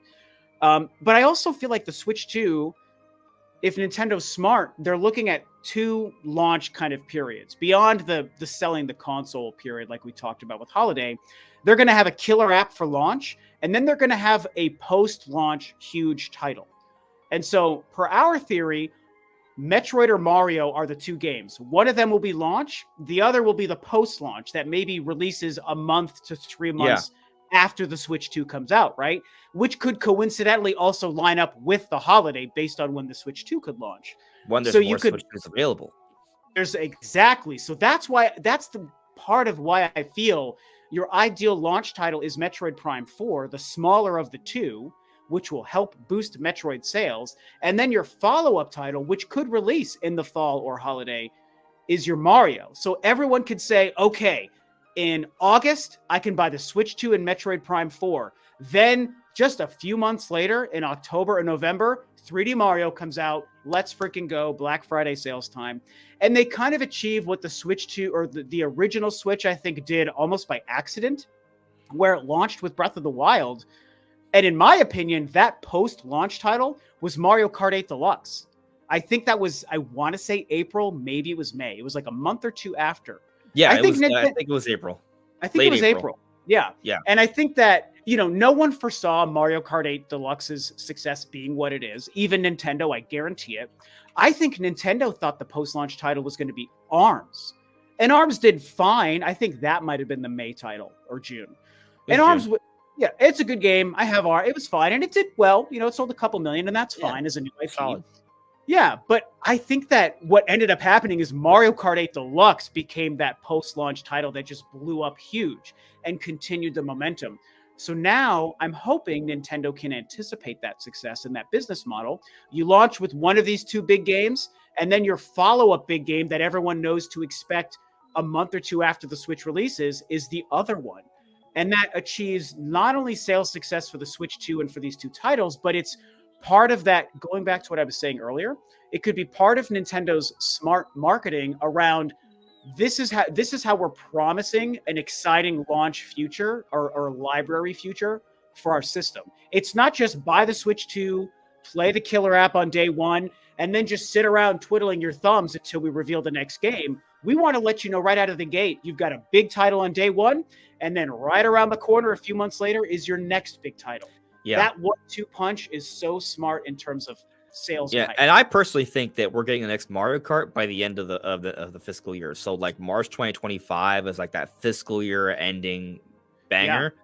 And so like, I think in the first 12 months of the console, I think I'm kind of with you. First 12 months of the console, Mario Right. Kart. So like, if you got a Metroid Prime 4, which you and I think is going to be a kickoff for the series, right? Like, I think you and I think it believe in this, right? We don't think it's just going to be a 2 million seller. We think it's going to be something special. Not that 2 million isn't special, but I think you know what I mean, right? I think 5 million is kind of the floor for that game, which is a big success for right. Metroid. To me, it's crazy when people say, "Oh, it's probably not going to sell more than Metroid Dread." And I'm like, I think it will. Listen, I love Metroid Dread. Literally my favorite game of 2021.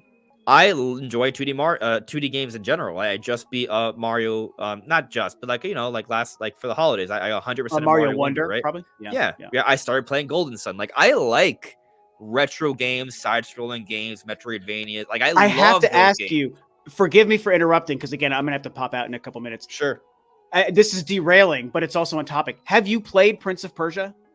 I only played the demo. Did you like it, or did you maybe not like it? That the demo didn't really draw me in. Oh, But so many people have really? been Okay. speaking so high about it, right? Like it feels like another Metroid Dread kind of game. So I'm probably gonna give it another stab. Um, It is somewhat pun intended. He has that daggers. yeah, because he's stabbing, yes, Yeah. and slashing. I mean, it's unbelievable. I think every 2D side scroller platformer Metroidvania fan should play it. It is matching Metroid Dread in terms of quality and fun. And I Yeah. think it would be. I mean, you played the demo, so you already formed an opinion. So I don't want to disregard what you experienced, but I just feel like it's a game you would love. I had to stop playing it to get on this podcast. I was like, I don't even want to stop. Yeah. It's I'll give it a try after I'm done playing crappy Pokemon DLC. Okay. All right. Yeah. I'll let you figure that out. But I think you would love the game. No, I agree with you. On paper, it seems like ideal. Sometimes it's just hard for me to get sucked into something. Fair enough. Random thing. Because I want to get a couple thoughts before I let you go. Want to say, I don't know why I want to say this now, but I love Godzilla -1. Just putting that out there. It's amazing. I saw it in minus color for the first time. Like that was my first viewing of it. And, okay. Black and white. Like maybe this is why I brought it up, because I would guess watching in black and white, I was like, I don't know. But I sat down, jumped out of my seat the first couple of minutes. I think you know why that opening thing, and one of the best movies I've seen in years. I'll just say that. I agree. Yeah. I think it should have been nominated for Best Picture. I'm thrilled at the Best Visual Effects nomination. Yeah. I doubt it's going to win because there's some stiff competition, but it was worthy of the nomination. It's one of the best movies I saw all year and in a very long time. I saw it in color. Yeah, so. I want to watch the color version now. But black and white, don't sleep on it, right? But I think it actually is a good point to make in this conversation, because I'm talking about, hey, look, I appreciate 2D games and things like that. And so like I think there's when we talk about like things that have an old style, like there's almost like this apprehension. I enjoy these things, right? I love these things. So when I say this, it's just because this is probably what the truth is, right? Like it's my opinion, but I mean, actually, there's actual numbers to back it up. 3D games sell better. That's just the straight facts, right? And so, there's a reason Forgotten Land is the best-selling Kirby game. There's obviously some exceptions, but for the most part, 3D games sell better than 2D. Mm-hmm. And so, Metroid Prime 4. I mean, first off, before Metroid Dread, Metroid Prime, a 3D Metroid game, was the best-selling Metroid game to date, right? So what happens when Nintendo makes a brand new 3D Metroid? It's probably going to be the best-selling Metroid. That's the basic whole point with that. But to kind of circle back, because I know we got to wrap up here. Yeah. I'm going to do the Q&A once Rob steps out. Yeah, you don't have to wrap up, but I unfortunately have to dip out in a minute. Yeah. Go ahead. Something that I thought was interesting. It's kind of like as we talk about this Mario versus Metroid thing, like I go back and forth. But there's going to be third-party games. And so, you put out 3D Mario, that's kind of like it overshadows everything else, right? That's a great point. Who wants to be the third party? Who wants to be the equivalent of Snipper Clips to release against, which is a great game, by the way, but who wants to be that game releasing against a 3D Mario?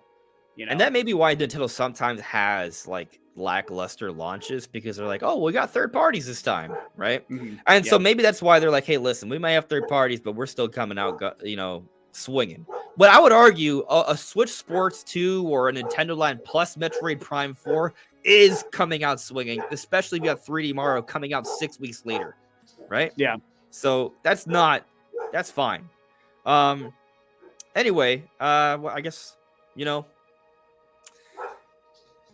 part of me is kind of thinking Metroid Prime 4 could be the launch title. Even though I know that's definitely, I mean, you and I are kind of the same page. I think 3D Mario definitely could be it, right? It really just depends. And maybe one thing that some people aren't considering, to close out my thought here before you give me your final thoughts as well. Mm-hmm. I think a lot of people are assuming that Nintendo wants to like purely emulate Switch, which, I mean, that's a pretty good thing.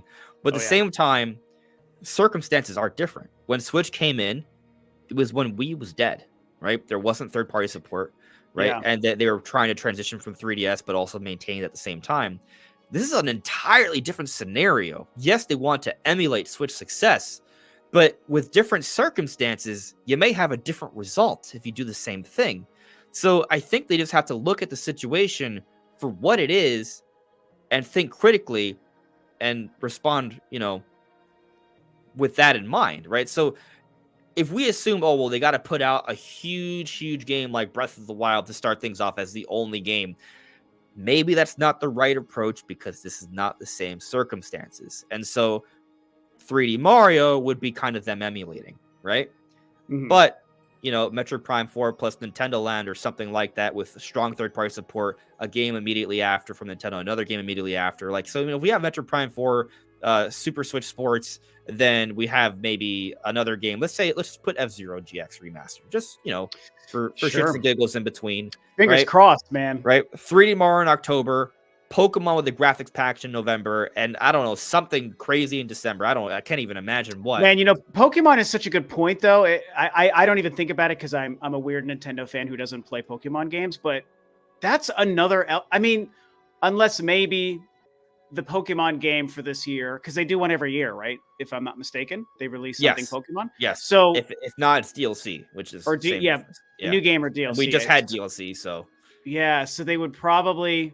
I was gonna say, shouldn't we be considering a Pokemon game for the Switch too? But I could see that being one where the next Pokemon game is still going to be a Switch one only.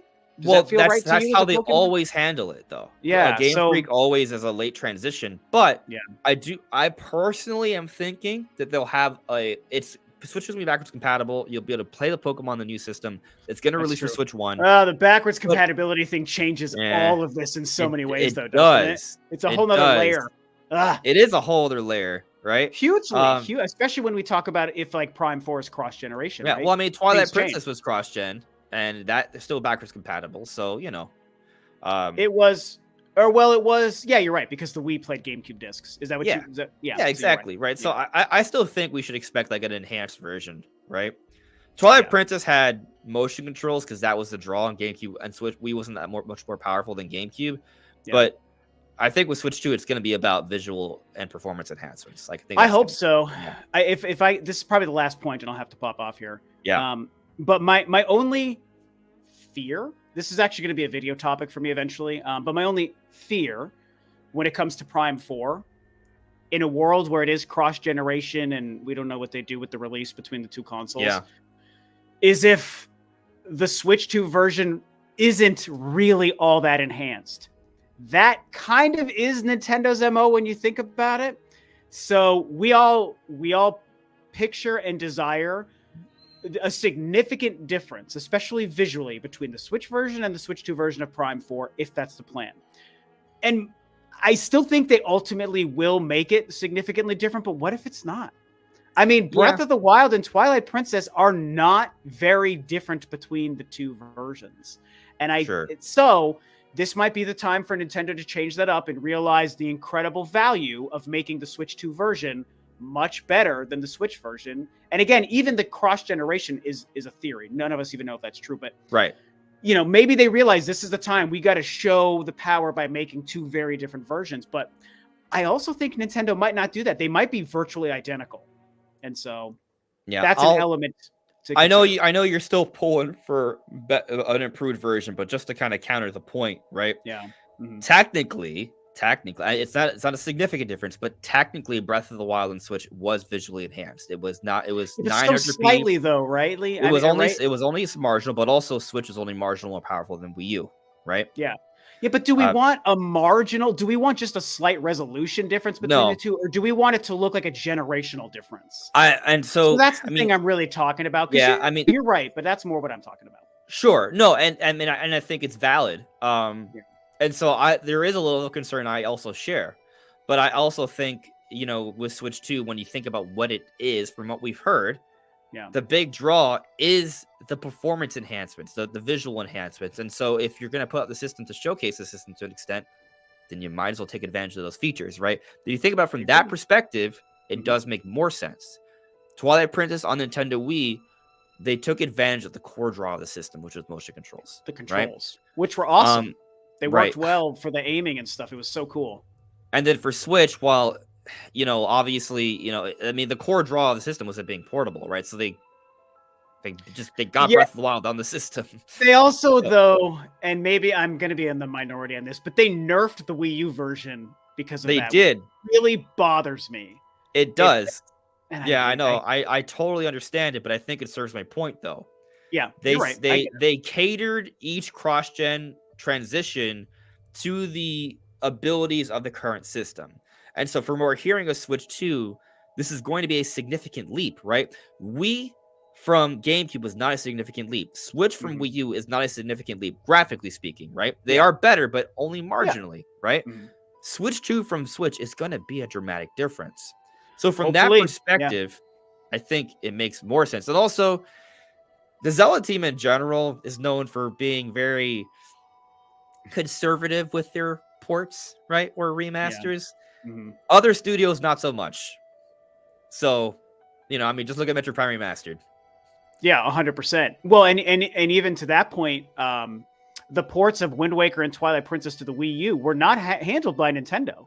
No. Well, Well, actually, Wind I Waker think was. Wind Waker was. I was going to Like, say, yes. but Yeah. Tantalus Right. did Twilight Princess, Yeah. and they did a great job. I mean, people at the time talked about being disappointing that the graphics weren't like fan made Unreal demos of Twilight Princess, but in reality, the Wii U version of Twilight Princess looks fantastic. I think they did a great job visually updating that game. Yeah. So, and I just again, to think they your did a point, that bad job wasn't of showing Nintendo. a better version with the Wii U showcase that never came out. Wait, say it again now. The Wii U Zelda tech demo that's Twilight Princess Oh, on magic steroids, yeah, showcasing that yeah. set us up for disappointment. You could argue it's kind of the same thing they did. This is going back way far a long time ago, so a lot of viewers might not even have experienced this. But the Space World 2000 demo for Zelda, Yeah, which was the yeah, promise going from the N64 to the GameCube, and the first GameCube Zelda game was the Wind Waker, my favorite Zelda game of all time. But the shock of what the Wind Waker was compared to what the promise of that Space World demo was were polar opposites, worlds apart. And there was initial disappointment and huge outrage at the visual style for Wind Waker when it was first revealed. And so it's just kind of interesting when you look at, but the game ended up being popular and successful too, and yes, satisfying for most fans, which is exactly what the Wii U Zelda tech demo was compared to what Breath of the Wild ended up being. Because it did release on the Wii U, right? So it yeah, didn't match what the visual style was. Some people would even say maybe it was disappointing at first, but the quality of the game was so good and the art style worked for that world that it became a huge hit and people loved it. yeah, So it's just kind of and interesting when you compare those. yeah. I know you got to go. I'm just gonna say this quick I little do have thing. to really Right? I have to go. I'm Okay. sure you've at least heard of my theories about, maybe not my theories, but you've heard other people talk about the idea, this idea of an Ocarina of Time remake. I refer to it as a Yeah. theory, not a rumor. I think when people Mhm. call it a rumor, that's kind of misrepresenting it, right? I Yeah. think it's a better theory than it is a rumor, if that makes sense. Like, I think there's Sure. solid information that support it to happen, but it's not rumor, right? There Mhm. are some rumors, but they're wishy washy. I think it's Um, very possible. So I understand what you're saying. I yeah, believe it's on the table. and so the only reason I bring it up is because we're talking about like these Zelda tech demos, right? Like, imagine if Nintendo, instead of making tech demos, just actually showed us remakes that are like tech demos. And Great. so that's basically the I'm, point of the Ocarina of Time remake. yeah. I'm down with So that idea. I mean, yeah, what if that's where the visual style from that tech demo goes into? It becomes the Ocarina of Time remake. Great. what We'd if? all love that. We'd I'd all love freak it. out. It would probably sell 10, 15, maybe 20 million copies until we make a Yes. lot of money. It would help to bring in the Zelda fans maybe in 2025 when it comes out. And there you Yeah. go. Some people Yep. thrown it out as a launch title. I feel like that's probably An not what's Ocarina going to of Time happen. remake as a launch Yeah. title? That's like the That's Uh, like the dark horse. Like, a Metroid Prime 4 is a dark horse. Ocarina of Time remake is like so dark, hmm. it's darker than a black It's hole. so dark. It's darker than Dark Link. Yes. That's an interesting thought.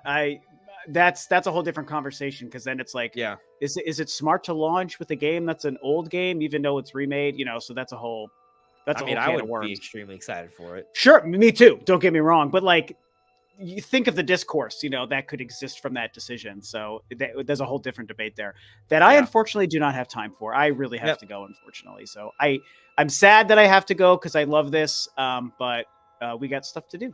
So We got it. We had a good time though. So guys, make sure very to check out Rob. His channel is linked in the description below. But thanks for yes, coming on, buddy. Let's do this again soon. yeah, 100%. Thank you guys. It was good to be here. I don't know how I exit the StreamYard here. Oh, here we go. So you should see a button that says leave studio. I had to full screen. Okay, Okay. so I am gonna bounce. So yeah, thanks again. All right, It was good to see you, and yeah, I'll talk soon. See you soon, man. Bye. Bye bye. All right, now it's just me. I will now get to the chat. Nate, if you want to join, you're welcome to join now, right? Our discussion is done, but let me know. I see you in the chat. Yeah, guys, I'm now gonna get into the live stream. I mean the chat, the super chats I said I'll get to. We're gonna do more Q&A now. But yes, check out Rob, fantastic Nintendo channel.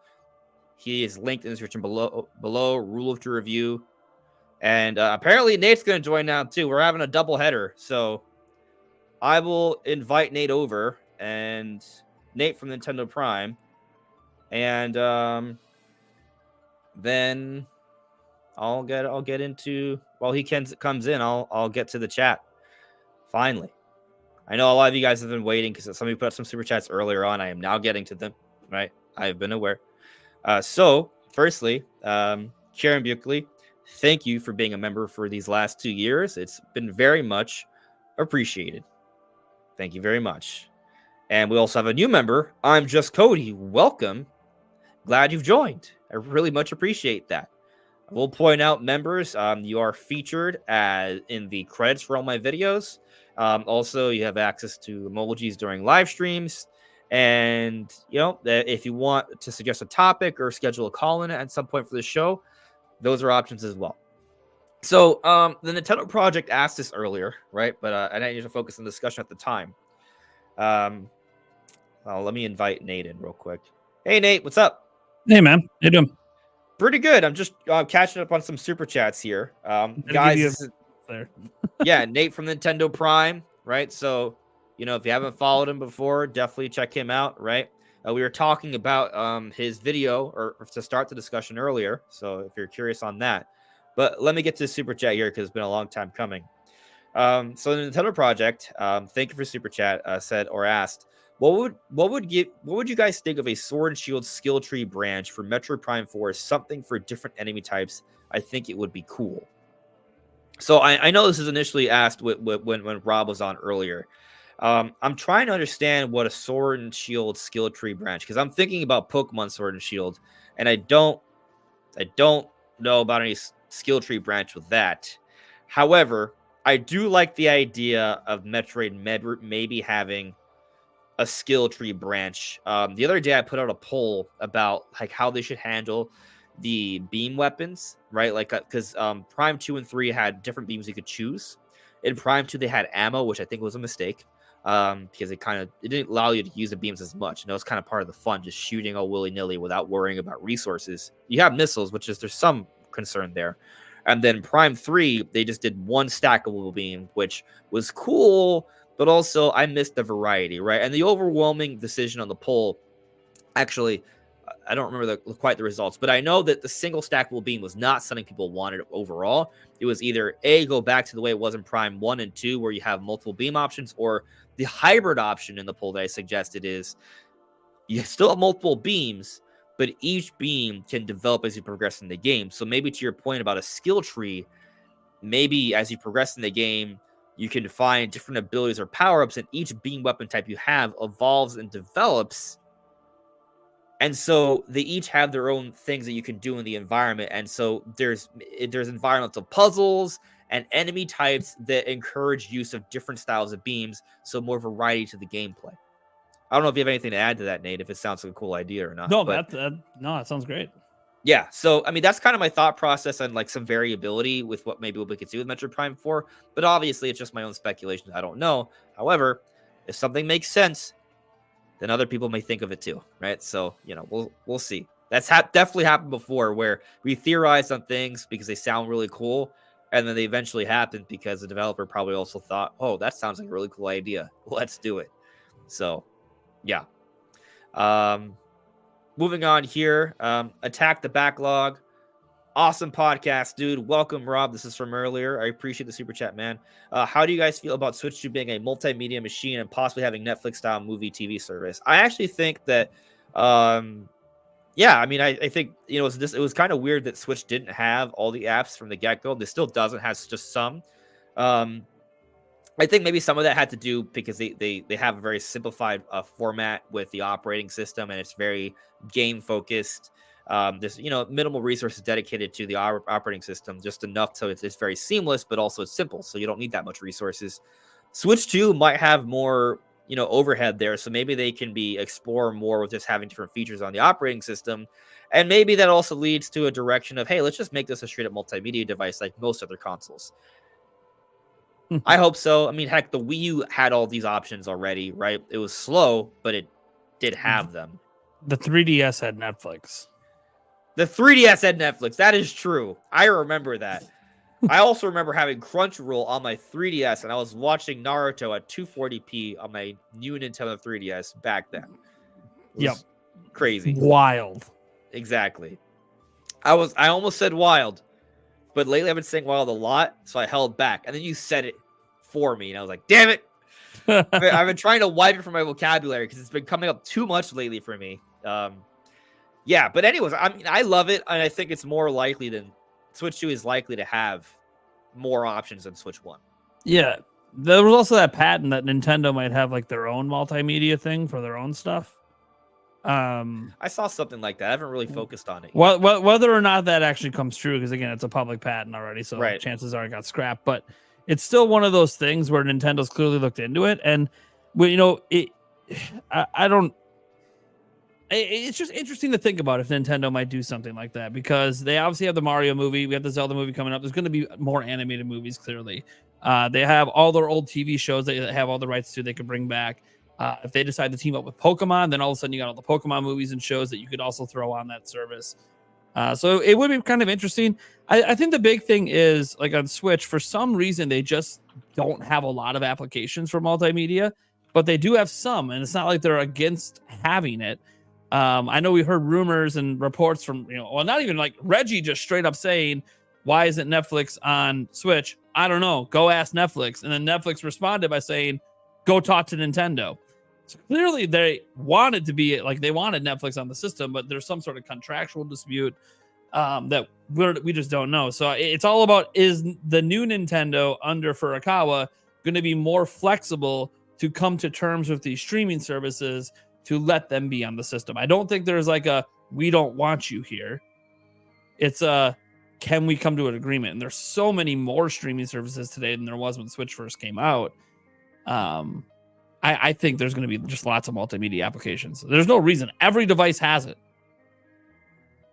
So yeah.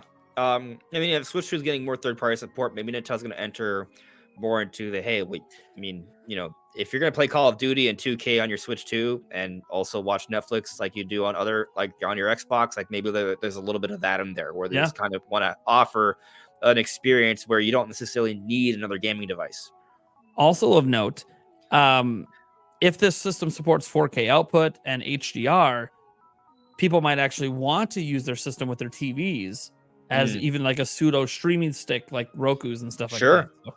That might be kind of cool. And the interesting thing about Switch 2, right, is that we assume it's like Switch 1, where you can have it portably, right? So you might be snug up on your couch, right? Maybe family comes over, a friend comes over, you're just kind of watching your couch and like, oh, let's just put it all on the TV. Oh, sure. Boop. And there, the same way it would be a game, it would work for a show or a movie, right? So, and that's kind of neat. I actually do that. For me, I watched a lot of Crunchyroll, like anime, right? Sure. And so I've been doing that a lot on my Switch lately. Why? Because, well, I mean, when I watched it on my PlayStations, for some reason it lags. So I'm like, all right, well, I'm just going to switch to another device to see if it works better. Right. So I kind of go back and forth. And for whatever reason, my TV, I mean, it's a smart TV, but it doesn't have the Crunchyroll app. So, I use one of my gaming devices to kind of watch it on my TV. And so lately I've been doing a lot on my Switch.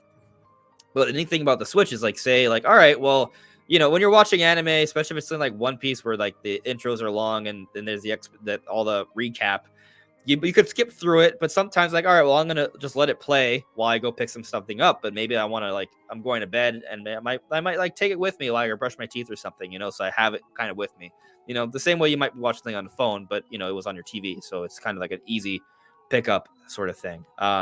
So there are advantages to having apps on a device like a Switch or a Switch 2. So I want it. I think it makes sense. As Nate explained, a lot of it probably was just a rights issue with at least Netflix. But it does make sense. I'm sure it has to do with like if people sign up through us, what's the cut between us and you? Yeah. Blah blah blah. Yeah. But moving on here, the P-Wing, Metroid Prime 4 hype and a ton of fire emojis. So yeah, I'm hyped. Our time is coming, Metroid fans. Thank you for the super chat, the P-Wing. Kieran Buckley, completely out there, but what about a brand new 2D Zelda as a launch game for next gen? # Team 2024. I think that would be a mistake. The same way 2D Mario. I mean, 2D Zelda, I think is cooler than 2D. Well, first off, Mario Wonder is really cool. But what I mean is, 2D Zelda. We've been waiting for that for a while, right? And so if they gave us a new 2D Zelda, I think it would be better received than, say, new Super Mario Bros. U back on Wii U. But also, I think Mario Wonder would have been a mistake as a Switch 2 launch title. That 2D games in general, they're not going to really showcase a system really well. Like, I actually would almost predict that 2D Zelda might be one of the new Nintendo titles that comes out for Switch and Switch 2, right? Like, so, yeah, I would say no. It's just not a good showcase for the system.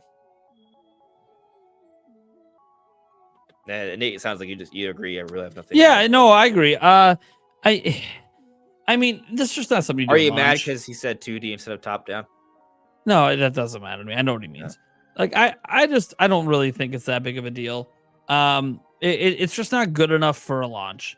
You know, you want something that showcases the system, and I just don't see a top down Zelda as a showcase. I'm not saying it can't be gorgeous and amazing and be wonderful. Yeah, I think it would be absolutely, but I just also don't think there's no reason that wouldn't be on Switch as well, right? Like, it would be kind of weird if they made a 2D Zelda. I mean, it depends on timing.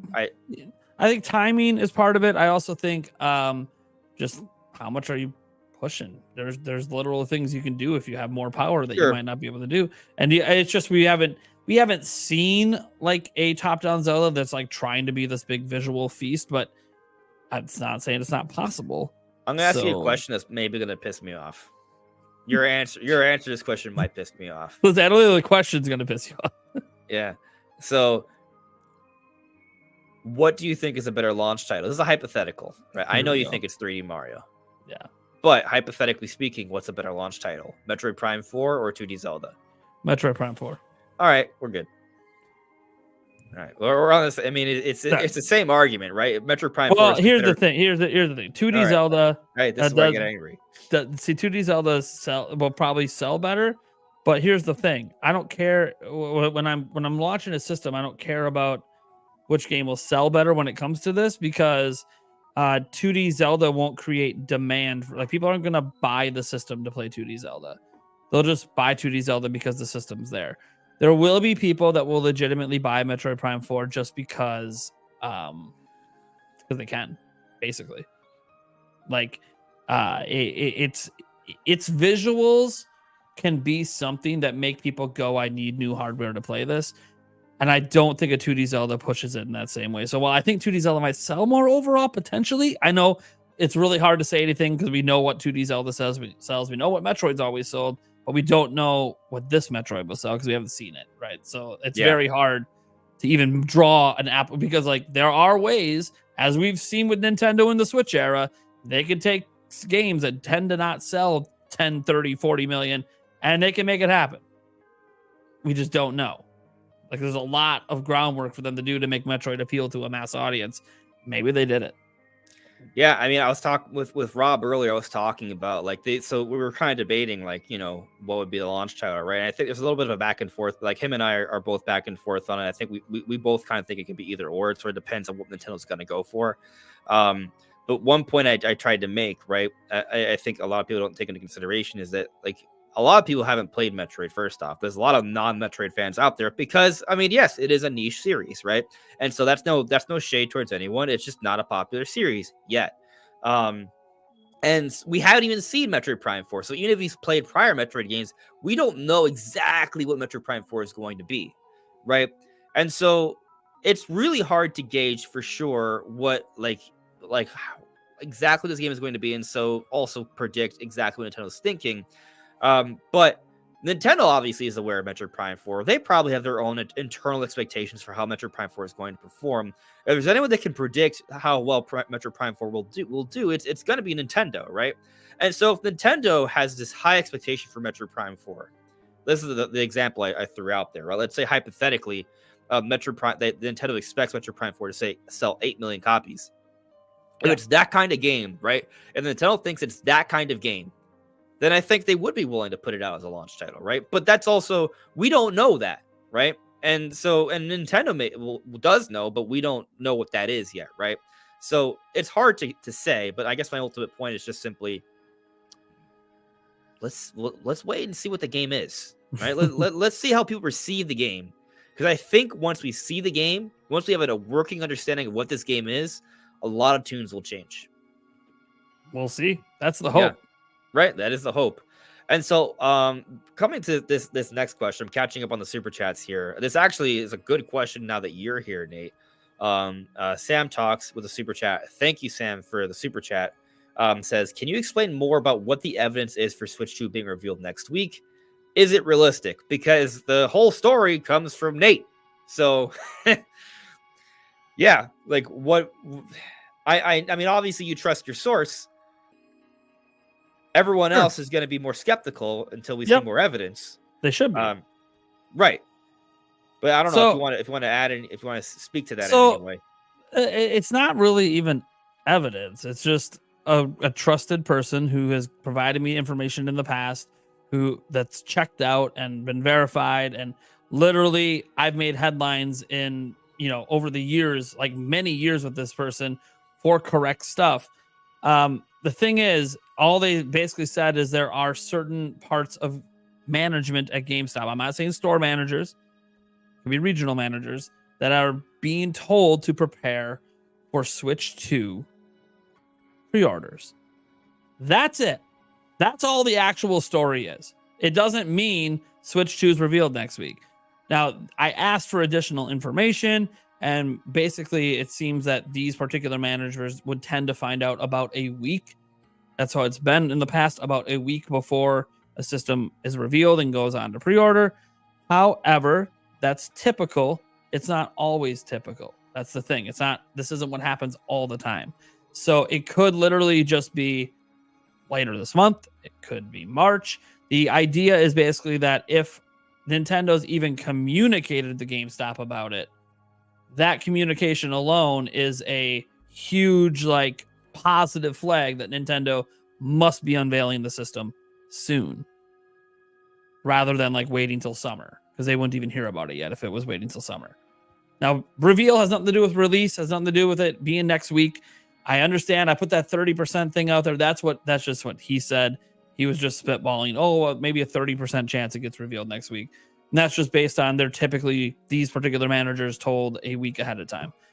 It doesn't mean I've been very cautious. And if you watch my whole video, it's I'm really excited and I'm really hyped. But all this, what I'm actually excited about isn't the idea that it might be revealed next week, which yes, there's a chance. But I'm just excited that for me personally, all we've been talking about this whole time is rumors and other people's speculation. Like Nate the Hate expects it in March, or this person expects it then, or maybe this rumor suggests it's going to be revealed at this time. And for once, I've been told from someone that's trusted that just made this real to me, that this is happening soon. And that's what I'm excited about, because I trust this person enough to be holy shit, this is real now. This isn't just for all the rumors and all the stuff that we cover. Yes, for all the rumors and all the stuff that we cover, it's still just rumors. And you always got to be skeptical. This isn't skepticism to me. This is no, it's happening. Right. But also, from what I understand, right? Well, for you, this is tangible. This is happening. That still doesn't mean next week. Yeah. No, it doesn't mean next week. It might be, but also it could be 2 weeks from now, 3 weeks, 4 weeks, 5 weeks, 6 weeks. There's a window here. Yeah.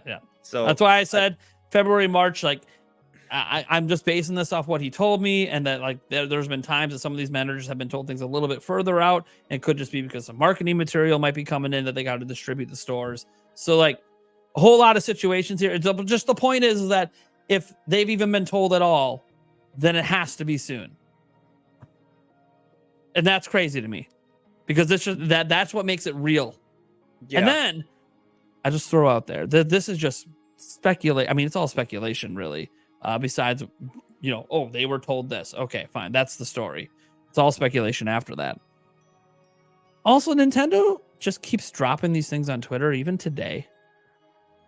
Just dropping things that would be in directs. Yeah, what was it? The Mario Sonic thing? Yeah. The Sonic thing today. Not Mario Sonic. Sega Shadow. The Generations thing. They dropped that today. And like, yeah, I know it's already been announced, but that feels like something that they would have like put a showcase in a direct for, even though it's already been announced. And I'm like, but you combine that with them giving us like the dates and then new Princess Peach Showtime trailers and all this stuff over the last few weeks. I'm just kind of like, what if? And then you throw on the fact that all the insiders seem confused. Pioro hasn't heard of anything, so he says. Nate the Hate said, I've heard about a direct, but I don't know when it's going to happen. Necro was like, yeah, I've heard maybe something, but I don't know when it's going to happen either. And I started throwing this all together. What if Nintendo just doesn't have a direct coming because something else is in the works? And they're just dropping all their news on Twitter for Switch for a reason. I'm just going to point it's this a speculation. Anthony Nelson with the amazing super sticker. Thank you for the super sticker, Anthony. Very much appreciate that. Anthony Nelson, shout out. You dropping it big on my chat stream today, too. Thank you. The stickers. Thank you. The stickers. Yeah, it's interesting about the direct situation. This is going to be a very well-rounded live stream now because this has also been on my mind lately, and I'm not sure how to wrap my head around all this stuff because you have Pioro. Let me pull up. I don't want to misquote. It's not hard. He's asked if he's heard about a direct. He just says no. Yeah, he's very. Right. Pioro's very short-winded. He doesn't say a lot. Exactly. There's not a lot of elaboration. It's not no, but it could be soon. No, shut up. It's just no, right? But no, I haven't heard anything. Just nope. Thanks for the question. Nope. Which is weird since he usually does here. At least he has last year. Right. And so there's a few different. That's it, right? So the question was for sure. Question still stands. So, do you know about a direct? It was asked by Mr. E at Elijah Rami on Twitter. And Pioro just responds, nope. And so, that doesn't mean a direct isn't happening. For those that know, Pioro this last year has leaked things about the direct shortly beforehand. And so before the September direct, it was like a day or two beforehand, right? I think usually a day, but kind of like that's kind of like what it's been. But during the September direct, he actually was leaking things in the week prior, in the end of the week, right? So basically, yesterday when we got the tweet, that's normally when we, based off the September timing, we would have expected him to start leaking things. Instead, he just said nope to if he's heard anything yet. So that's definitely positioned people to be like, oh, maybe nothing's happening, but maybe he only starts leaking things once he hears things, right? And so maybe the reason why in the past he's leaked things right before a direct is because that's when he became privy to the information. And so maybe the reason why he did it earlier last time is because he was privy to that info. And so if we're looking at a direct that maybe Nintendo's keeping closer to the chest or is going to be handled a little bit differently, maybe he's not privy to the info yet, and that's why he hasn't leaked anything yet. It doesn't guarantee a direct's not happening next week, but it also doesn't guarantee it is happening next week either, right? It's up in the air still. But like you said, you brought up a few people have heard about a direct, but timing's been unsure. However, what Special Nick said he heard a direct next week. Yeah, there's another person apparently heard it that direct is happening next week as well. Who's the other person? I saw a post on it. Let me see if I can find it on Twitter real quick. Yeah, because I knew obviously about the Special Nick things. I reported on that. And then we had he hasn't really backed down from it. He just said it's just something I heard. It's not like he's not like 100% behind. Right. I mean, that's literally a rumor. Yep. And then Nate the Hate, Nate the Hate on the Family boards, I think he said something like, I've heard about the direct and I know the format of it. but I don't know when it's happening. That's Which, curious. yeah, the format that's like, well, is it a direct mini partner showcase? Yada yada. He didn't say anything, which is interesting. No. And he's been Uh, asked about a direct next week, and he's like, not that I know of. But he also said he doesn't know when it's coming. I will say that And I'm only that his podcast is dropping before it happens. Well, if your podcast drops on Monday, that's always going to be before it happens because they don't do things on right, Mondays. but we don't know. We don't know Yeah. when. Yeah. I'll say that, and Nate, you can vouch for this, right? I don't Sure. let's not say too much, but I will say that I already told you, what was it, last week? I already heard about the format before Nate did, and Nate was like last week saying he hadn't heard much. Let me heard some things. So it may be already circulating that, Yeah, maybe. but what the format is. And if the format is what you heard, and I'm not gonna say it out loud because that's on you. And Nate didn't say it out loud I'm either. also not sure how much I should trust it, right? So I'm just saying that if that format is true, I'm telling you guys right now, I'm feeling even more confident about Switch 2 being revealed by the end of March. That's a heck of a spin. Like extremely confident. That is a heck of a spin. It's not a. I don't think it's an incorrect spin. It's it just increases my right. I already my beliefs already there, but you know, It's just perspective, right? Like, I don't know what's gonna happen. I'm just saying I think we should keep our expectations in check. We don't know. It might not be a big direct, as I've been saying since like August. Well, look, the options are either a normal direct, a mini, a partner showcase, or an indie world. Those are like the four things. The one that would make people the least excited would be an indie world, right? And no one that I know has been saying that it's going to be an indie world. So I'm like, okay, cool. So then you think about the other three options. A partner showcase would be the next big letdown, right? Like it'd be like, oh, it's just a bunch of third-party stuff. But yes, that's where Hi-Fi Rush and other games could appear. That's a partner game, so it'd be a partner showcase. And then the other one would obviously be a direct mini. And I want to note, if it is a direct mini, that doesn't necessarily mean it's going to be bad. Go watch the March direct mini from 2020 and tell me that 30-minute direct didn't feel just like a normal direct. The format was different. It was much more concise, and like trailer to trailer to trailer to trailer, and that's fine. But it was a packed Nintendo Direct Mini. I think it ended with, what was it? Was it it ended? I can't remember what it ended with. It was some big Nintendo game, and I'm like, oh, okay, that was a mini. So a mini can still be pretty hype, even if it is that. But it's all about messaging. And Nintendo, I think the Nintendo today has recognized that's why they don't call partner showcases Nintendo Directs anymore. They realized that was horrendous messaging. They just call them partner showcases now. So like Nintendo has started to realize that their messaging matters. When people see Nintendo Direct, they expect big stuff. When they see a mini, you expect less. When it's a partner showcase or an indie, you expect those specific things. So it's one of those that to me, it's about the messaging. Even at, like, let's say Metroid Prime 4 is in a mini. That's hype. That's huge. I guess I don't see how Metroid Prime 4 can be in a direct and it be a mini. Yeah, you would be upset by it. I think you're not giving it the proper treatment. Well, no, I mean, there might be a little bit of that, but I mean, if it's the big game at the end of the show, it doesn't matter, right? Ultimately, direct mini or not, you're still it doesn't really matter if it's called a mini or a normal direct. Right, it's still a huge deal. But it's not a personal I'll defend Metroid kind of thing. It's more of a, I don't think Nintendo would show that in a Nintendo Direct Mini. I think they're gonna save it anyways. Yeah, Switch 2 because I think it's gonna be like. I mean, what they could do graphically impressive. They have it. So let's say that we get a Nintendo Direct Mini. Maybe I think they could have a Nintendo Direct Mini. To your point, it could still be really hype, right? Like, what if they open with Wind Waker Twilight Princess HD? As we've seen a lot of little things pop up lately that seem to support the idea, right? We're not. I'll tangent later. But so I mean, they could open with something crazy like that. Lots of Zelda happening. At the Yeah. same time for some reason. Right. Oh, actually, on the tangent now. I've seen a lot of comments because I mean, I know I've been talking about it, right? I've done like one live stream dedicated to Wind Waker Twilight Princess and 2 videos since 2024. I'm aware. I mean, that's actually 3 things, which is really not that much. It's all relative. But as information presents itself, the conversation changes. So this notion that YouTubers, including me, are creating bullshit just to talk, that's not what's going on. There's literal new information. Amiibo restocks, Zelda concert. Now we have the Twilight Princess from Viz like manga coming out, right? So there's these different things tying to Twilight Princess that are all happening around the same time.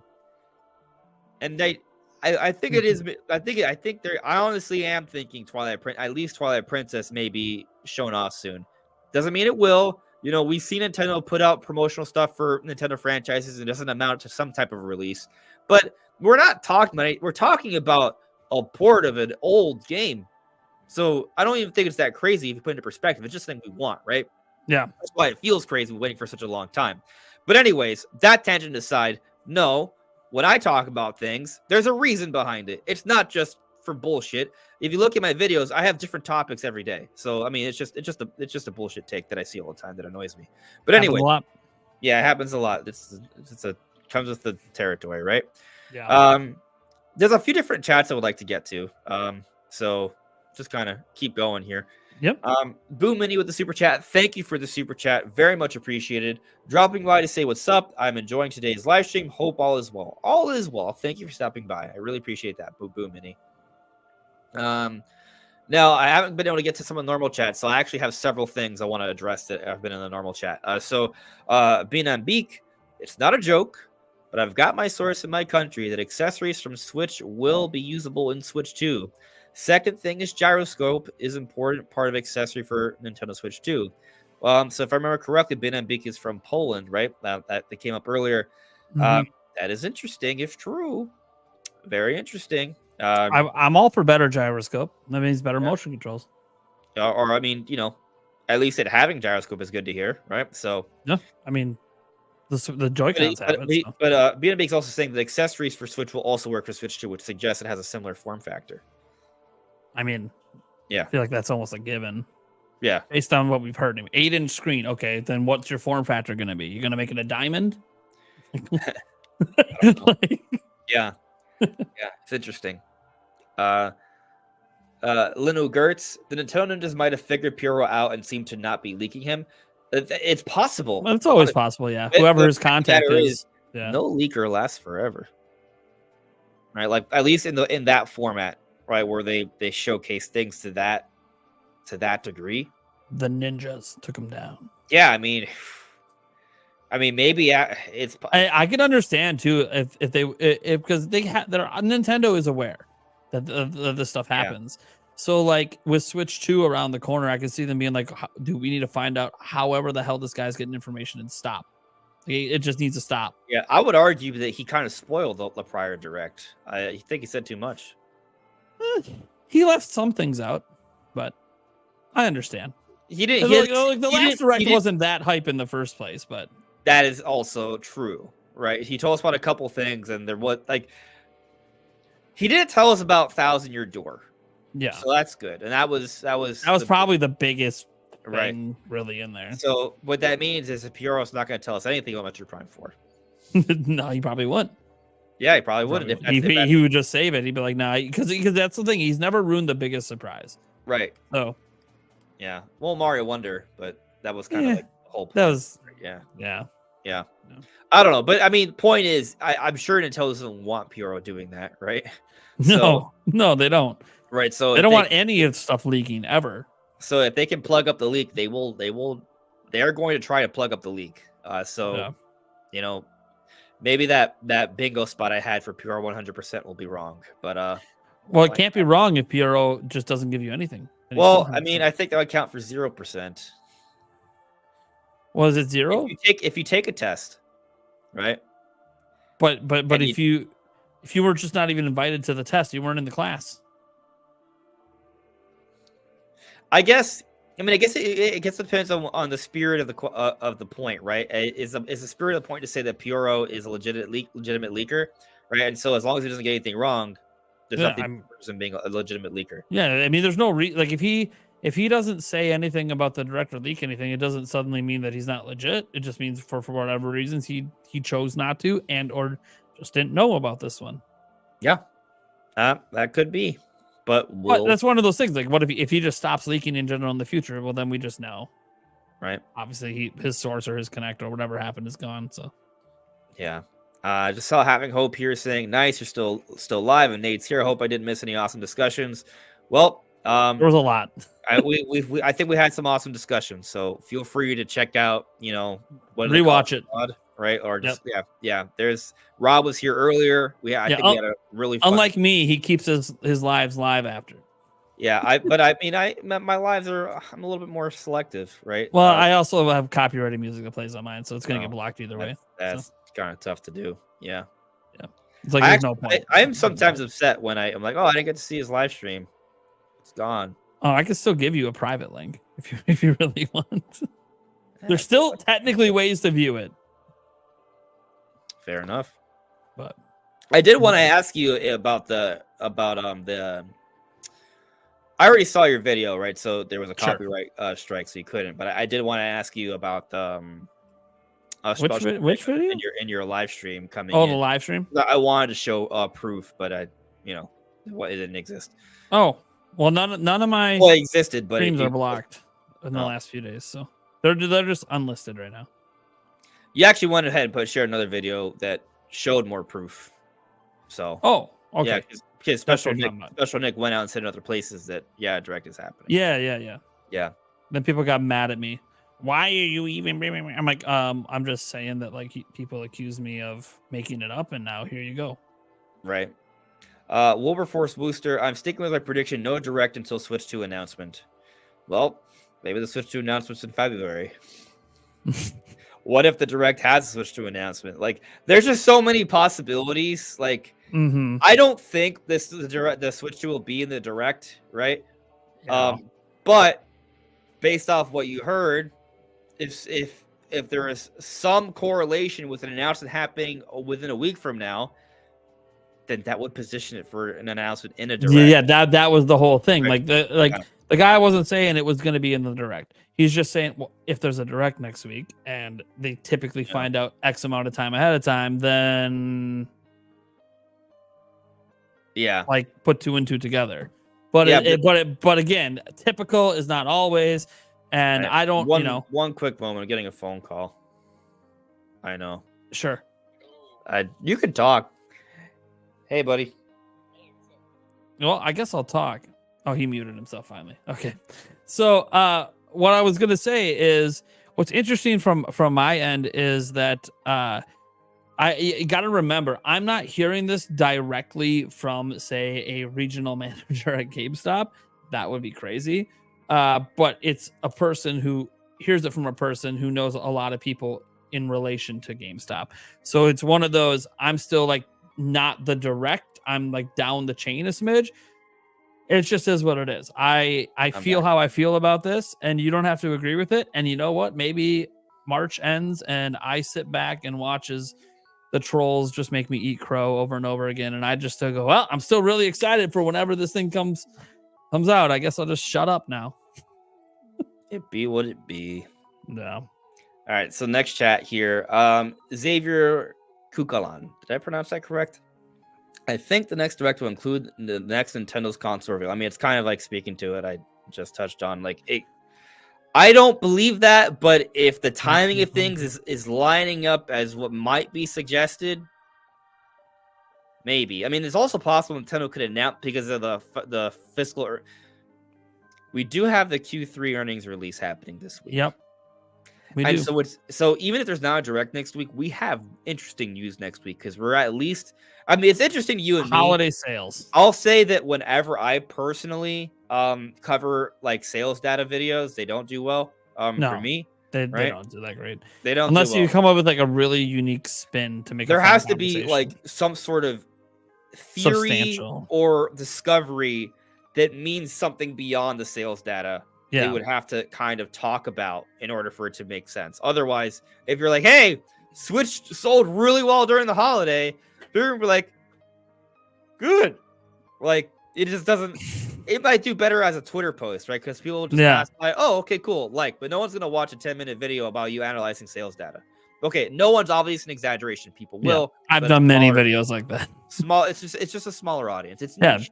It's niche. It's a niche audience, but Yeah. now when I do it, I don't do it all the time, but when I do, and usually this is one of the ones I do because it's the major doo-doo. holiday. Yeah, I know I said dude. I knew you were gonna say that. The major holiday sales, which is usually the biggest set of data we get outside of the end of year one. So like basically this one and the next one are like the two biggest ones. And to be fair, the last one of the usually the big story that comes out of the end of fiscal year one is their future projections. That's always really fun to talk about because then you can kind of extrapolate from there what Nintendo's thinking. Like, oh, their future projections last time was 15 million Switches selling in the next fiscal year. Wonder why they think that. Oh, look, they did really good in the first quarter. Why the heck aren't they upping their projections? And then we find out so far, we'll get the numbers soon, but a lot of outlets coming out and being like, hey, the sales were like really down year over year in the third quarter for Nintendo. Like, it's not like it's bad. It's just it's below last year. Last year was below the year before. And that's why Nintendo didn't move. So how far below did it go? I don't know. We'll find out when Nintendo does their things. But reporting on the data, it really is like you need to have it could be a video that mostly analyzes the data, but there has to be a discussion point to bring interest to it. Like maybe, Tears of the Kingdom moved, X amount of units and went nuts. And we're like, oh, look, the momentum of Zelda is actually increasing, not decreasing, and blah, blah, blah. So like it has to be just some angle that people care about. And I know as a channel like mine, where if you go look at all my videos like the last month or two, it's like, oh, a lot of it's about the next Switch, or it's about this, or it's about I just need something to talk about. Can we get a game that people care about to talk about Nintendo? That's all I need. I just need one. What's cool for me, by the way, shout outs to both the Zesty Car. I always appreciate a good sales data video, and Wilberforce Wooster saying I love sales data videos. You guys are the real MVPs. Yes. But you're the reason I probably even still make them once in a while is the niche, because the niche audience loves them. It's like, yeah. I gotta give you something. What I was gonna say though, yeah, I'm ready for games to talk about, right? Like, I mean, the only game that we can really like, because I mean, like I'm a news and theory channel, Metroid Prime, but there's not really much to theorize on. I've made theory videos on Metroid Prime 4 already, but I've done it already. For major games. Otherwise, it's going to be all speculative on things that aren't announced. Right. And so I could probably dig a little deeper for Metroid Prime 4. And I actually do have a couple videos. I mean, that I could do before we get more info about the game. But yeah, outside of that, like there really isn't much, right? So it's mostly based off news. Like right now, it's news. Now, I mean, I have videos like that I can talk about, but I guess my point is is that once we actually get games to talk about, yeah, it's just gonna be different. Like it's gonna be different. Like I like doing like deep dive trailer breakdowns, but just for the record, sure, absolutely. Princess Peach Showtime ain't my thing. Like I'm gonna play the game, but I'm not gonna analyze. I'm hoping for a demo to try it. Right. Otherwise, I am gonna analyze the Metroid Prime 4 trailer, right? Or like if the 3D Mario, I'm gonna analyze the crap out of that, right? If they show off Ocarina of Time remake, I'll be analyzing the changes and what that may or may not suggest, both like in terms of gameplay and potential lore, if there's anything there. Like those things are gonna fill me with a lot of fire and give me a lot more material. Which is interesting because I feel like we still had a lot of interesting topics to discuss despite the lack of games. But I do feel like, if there's no news, it is going to get challenging very soon. Yes. If there is no direct and then no Switch 2 announcement at all in February, it's going to be very rough for me to try to stretch it another month to hopefully get something in March. Yeah, it becomes hard. You know that, right? It's never happened. During the Switch era, it's never happened.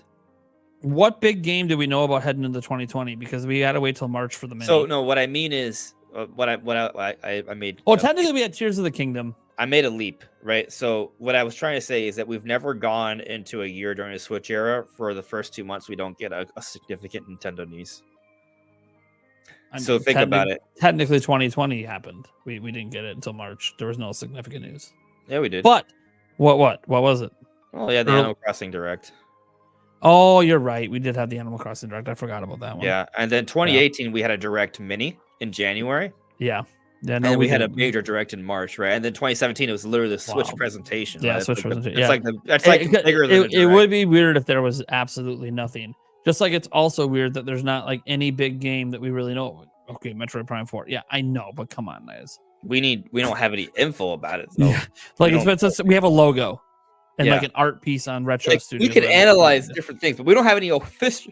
We don't have any official information from Nintendo. Is the point, right? So that's where it's very different. Gotta drive it somehow. Yeah, a couple other chats I'll get to here. Leon Kennedy fan, a Valentine's Day Wednesday Direct would be fun too. I threw that out as a secondary option. You know, I think Nintendo has done something on Valentine's before. I have to like. It was always the 13th. It was the day before, so they would just do the day. So like the Tuesday, possible. The 15th, the day after, possible. Yeah, but next Wednesday is it? Yeah, the 14th. So you know it could happen. And they usually do Wednesdays for February Direct. Not always. Again. Yeah. But so it could happen next. I mean, maybe that's what it is, though, right? Like maybe the reason we're not hearing about things now is because it's not next week, but maybe it's the week after. Sure. So could happen. Francesco Negroni, if Metroid Prime 4 is good, do you think there will be a Metroid Prime 5? If yes, when? 4 years from now? That sounds pretty reasonable. If it blows up, I don't know, man. To me, it's going to be interesting because Nintendo does one of two things with their IPs. They either go one per generation, or they do multiple, like they did Splatoon 2 and Splatoon 3. And that actually surprised me. I didn't really think they would ever actually do. But Splatoon 2 came out so early in the gen, they were able to get another one out. I mean, so like this being so early in the gen, it was a 5-year gap. Yeah. So like this being so early in the gen definitely opens the doors. Yeah. I think it also is going to depend. They want to do a one per console thing as well, especially Metroid Prime 4 is like a big online title. That's the thing I was thinking of. Yeah. If there's a big online component they push for years, then I could see them being like, this is the only like of this game on this system because we'll do one for the next, and then we'll just drop another Metroid Dread kind of game. Yeah, but then also Splatoon 3 is literally that, and it's still happening on Switch. So, and other companies. That's the thing. So early in the gen, it's Halo. Right? We've seen multiple Halos per console, even though there's a huge online. For that, right? Although you could argue Microsoft has perhaps mishandled Halo. But the thing is because it comes so early in the gen, that's like the argument. Well, it's so early they got to do another, and I'm like, yeah, but maybe. Maybe they look at it as having done that a few times where they go, actually, let's just save this for the next gen. And it'll just always be a first year early console. Thing. Right. Yeah. I mean, and if we have regular updates for years, I'm okay. Well, yeah. And that'll obviously DLC plans and everything else. Yeah. That said, though, if Metroid Prime 4 has like a story and there's like story kind of after, waiting another 7 years is going to be freaking painful. So I would say no. If it depends. We don't know Metroid Prime 4. How long have you waited since 3? It's already been kind of painful. I mean, yeah, but at least Metroid Prime 3 was supposed to be a conclusion to the trilogy, right? Until we found out in 2017 it's not. Yeah, I mean, well, the thing is, we already had speculation there was more because at the end of Prime 3, Alex was following Samus. Yeah, not necessarily for Metroid Prime, right? Because the Metroid story is ongoing, right? Yeah. Well, obviously, multiple branches. Yeah. Just like Dread's supposed to be the end, but then who the hell knows? Like they'll have a new arc that builds off it. Yeah, I would say that. I mean, also Metroid at this point is not like a Smash or a Mario Kart sort of thing, right? And so I would say it's obvious. It's definitely in the cards to happen again, especially if it's successful. They may want to follow it up really quick. But like, I think a lot of it depends. A lot of it depends. Absolutely. But I was going to say, I think the best comparison is 3D Mario or 3D Zelda. I think that's probably the best comparison. Sure. One, in terms of like development resources, it's probably comparable, right? Or at least structure-wise, it's similar. But also, like those are games that we sometimes see sequels for within a gen, and sometimes we don't. So... Yeah, the interesting thing to me too is that Zelda got it this time, but Mario didn't, right? And then on Wii, I mean, we got both, sorta. I mean, actually, on Wii, we got both. Yeah. Wii U, that we don't talk about that. Well, what I find interesting about it is like even when you compare it to Zelda and Mario, those have dedicated teams and have for decades. Metroid really doesn't, and this team in particular has never technically made one, even though the studio has, and in between they did Donkey Kong. Yeah. So it's kind of like I mean, they might become the dedicated team now. that could happen, but I we don't know that not that's guaranteed, necessarily the plan. Like they could right? already be working on their next project, But and that's we what's already have gonna be- evidence that they're working on their next project. Yeah. Well, the So next like they project might will be not Metroid get Prime 5, right? But yeah, but I that's we probably don't know. not it. And But like also, a so, studio can work on more than one game at a time. sure they could, but I kind of liken it to this studio hasn't put out anything in a hell of a long time. I mean, I know we can talk about Metro Prime Remaster, I know, but like just in general for like a new game, it's been a long time, Sure. almost 10 years Right, since so I don't know. so it's kind of like I I kind of feel like if I'm that studio, yes, you have two teams, but your second team is probably a bit smaller as you're finishing up one game, and then you'll move the big team over to really get that game out the door, and then you have another small team start on the next Metroid. I don't know. I kind of feel like this is almost like Then again, rival of a studio, right? this like, does. What if Metroid Prime 4 flops? I know it's hard to imagine, I'm kicking. and I don't know what a flop even looks like. I like kick you. Say it sells less than Dread, would that be considered a flop? Yes. Then maybe they're not rushing to make another one. You know. Yeah. I'm not saying that's gonna happen, and I they don't also, want it to they also happen. would have a framework, right? And I think having a framework does expedite development Sure. as well, right? So if you can get if Metroid Prime, I mean, even if Metroid Prime 4 only sells 2 million, which to me seems ridiculous, right? Yeah. But let's say if you can make another one that's going to sell another 2 million in 4 years, might Hell be yeah. worth it, right? Hell I yeah. mean, just look at Monolith Soft. They've been outputting Xenoblade games, and they don't Like sell crazy. that much. They No. seem like pretty ambitious games, right? But they sell 1 to 3 million. I often 3 million wonder is if like often high. wonder if they get a free pass because a lot of the development skills they learn They on those do a lot games of they code apply to bigger Sure. Nintendo IPs. And like who Zelda knows? and Maybe stuff. Retro's gonna do a lot of co-development with Nintendo studios in the West, right? Or like their partners. We don't know. NCL. It's like the Yeah, only one they got. well- They only have two. They have two development, but obviously the third party partners could be a thing too. So yeah, I mean that's a huge thing if you think of it. It could be a huge thing. could be. Yeah. I mean, we have Ubisoft, but that's more out in Europe, and they seem to be Yeah. whatever. Next crossovers they level do, is in they're good. Canada.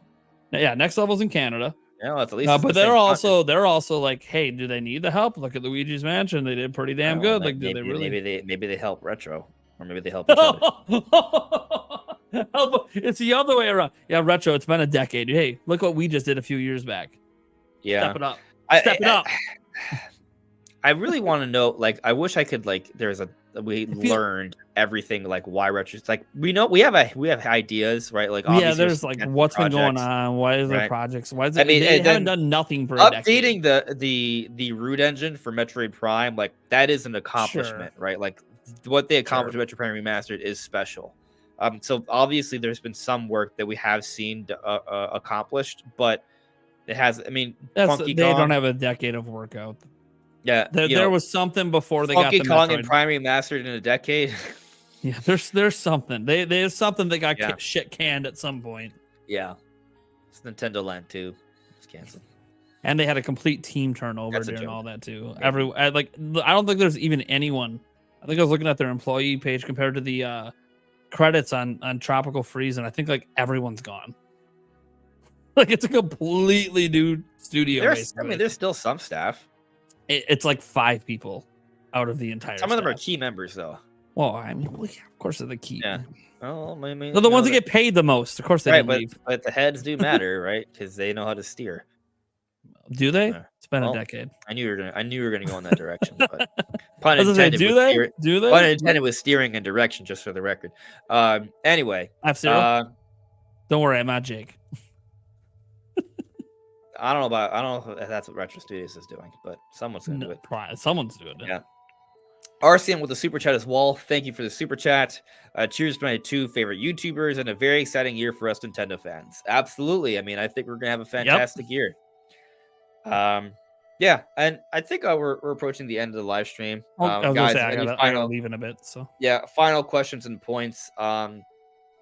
Yeah, I mean, I think we've kind of covered everything, right? It's interesting because by going through the chat, we kind of touched on most of the things we probably were going to touch on. that's how my streams go. I let the chat drive the combo. Yeah. I guess one final thought I'll sort of put out there is that, especially like with what you heard, right? There's a part of me, it's like it's almost hard to believe because we've been talking about it for so long, but we don't have like anything truly tangible, right? And I guess to that end, Hence my excitement, because like this it's is the first time yeah, it felt real for me. right. And it doesn't Not feel, just hear and it from some other rumor person. it doesn't feel real to me yet. Yeah, it shouldn't. I It don't should know. just be like every other It's rumor. I'm not in the surreal stage yet. I'm just like, oh well, I recognize things that are occurring and I see the connections, but I also like, No one like, should feel the way I feel but me. It should be a rumor to everybody else. Treat it like yeah, any other rumor. You should doubt it. I'm not going to show you DMs, and even showing you DMs doesn't magically no, make it I happen. mean, you can trust the person. It just means that I proved that I was told something. I didn't make it up, but that doesn't Yeah. mean anything. Bin and Beak asked this interesting question. What do you think about Xenoblade Chronicles X 4K Remaster as a launch title? Well, I did make a video a few weeks ago that's about Xenoblade Chronicles X Definitive Edition. I don't know about a launch. It kind of goes. Maybe I like a few weeks after launch. It's not going to be the launch title. Yeah, a remaster being a launch title. I know people use remaster and remake interchangeably. Yeah. It would have to be a remake first off, but even then, a remake I think is it's not impossible. But also, here's the other element, right?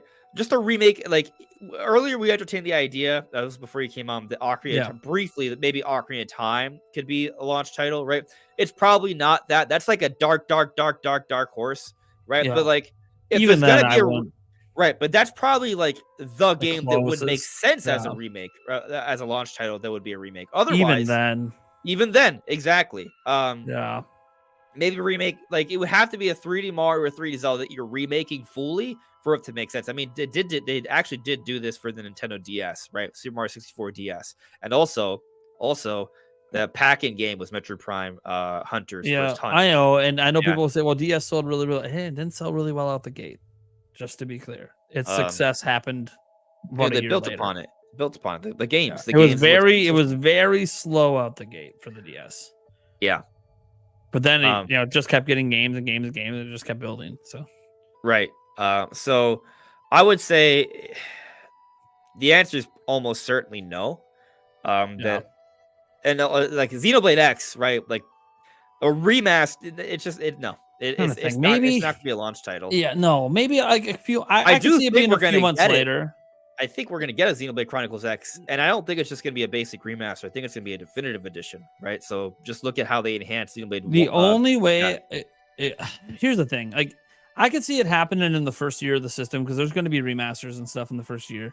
I think if that does happen, I know there's been all that talk about the Monolith Soft game, the 3D action game they're working on, because obviously now hey, they're still working on it because here's a hiring post, and people think, oh, maybe it'll just be same hiring post you saw. I don't know if it's the same one, but they were hiring for a 3D action game back in 2017. 2017, 2018. Yeah. And then we had like that art come out, and you're like, oh, okay. Is this going to be this medieval thing? What is happening? Or is this just like a new direction for Xenoblade? Because now that they wrapped up Xenoblade, is this like something they've been planning for a long time? And I kind of look at it as if it's not a Xenoblade game and it's actually a new IP, which again would be awesome. I would love to see Monolith Soft drop a new IP. That would be sick. Because look at the last one they did. This would be, I'd be hyped over. Might have more sales potential too. That could be and if it's like a medieval high fantasy thing, which does tend to have a lot more appeal, if they drop that in year one of Switch, then I do think you could still get a remaster of Xenoblade because they'd be completely different games.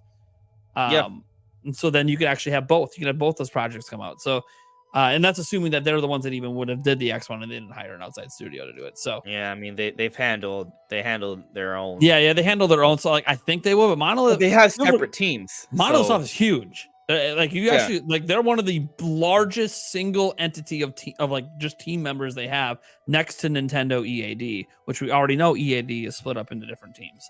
So, like they have a team that literally does Zelda. That's just what they do. They just make Zelda. They just work with the Zelda team.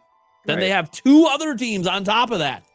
Two other full teams on top of that aren't the Zelda. You're like, what? How big are they're massive? Pretty big. They're probably one of the single largest development arms of Nintendo. So like it's huge. Yeah. Oh, I want this to be a new medieval high fantasy IP just for their sake, so they can have a massive seller. Because I trust the sure. quality. I trust the I mean, quality. I put out a tweet like a day or two ago. What was the tweet? I muted the conversation because it was getting. It was getting to you. I know. I actually it wasn't getting to me. I thought most people were pretty reasonable. Obviously, not everyone agreed. That's why it was a hot take. But it just became.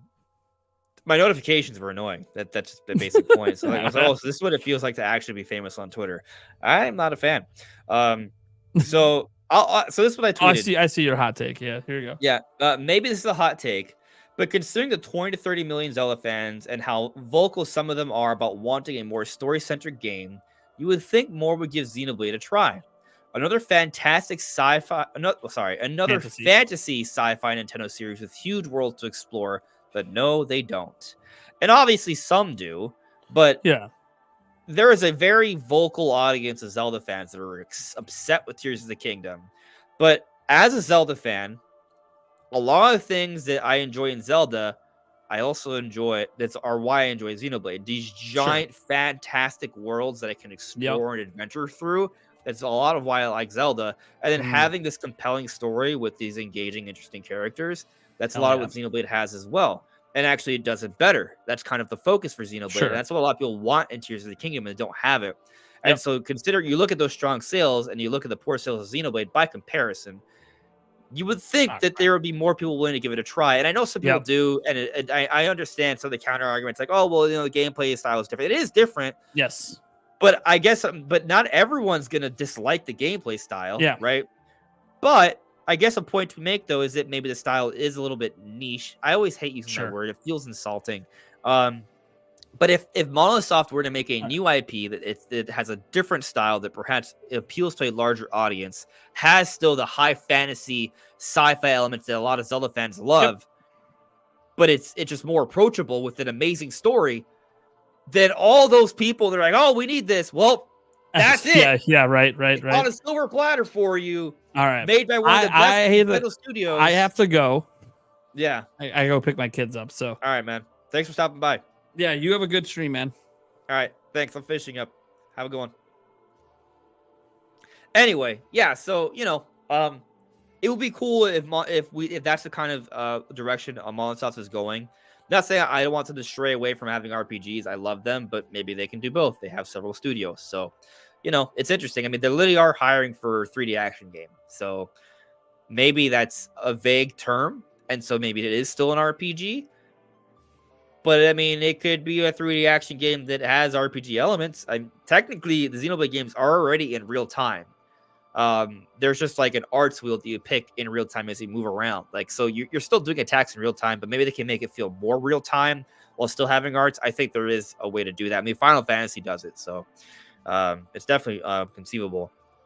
But to wrap up here, I'll address a few chats. Let's see here. Anthony Nelson with a super chat. Thank you. I know this is intended for both of us, but Anthony says, love both of you guys. I'll make sure that Nate hears that one. I very much appreciate it, Anthony. Let's see here. Chili Burger, thank you for the super chat. I think we need more me games. Well, maybe we get a Tomodachi Life, right? Or if for Switch 2, right? Maybe we do get another Switch Sports or another Nintendo Land, which both games take advantage of Mii's. I'm all right with that.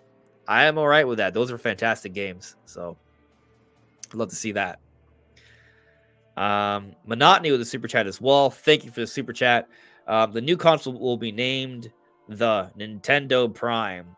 Bro, Nintendo Prime will explode. He'll become an 1 million subscriber channel. But that'll be such a lucky thing. Or is it? Maybe Nintendo's like huge fans of Nintendo Prime. Like, you know what? That's a good name. Let's make this our actual console name. It's unlikely, but man, that would be interesting. Super interesting. All right. Looking at the chat here.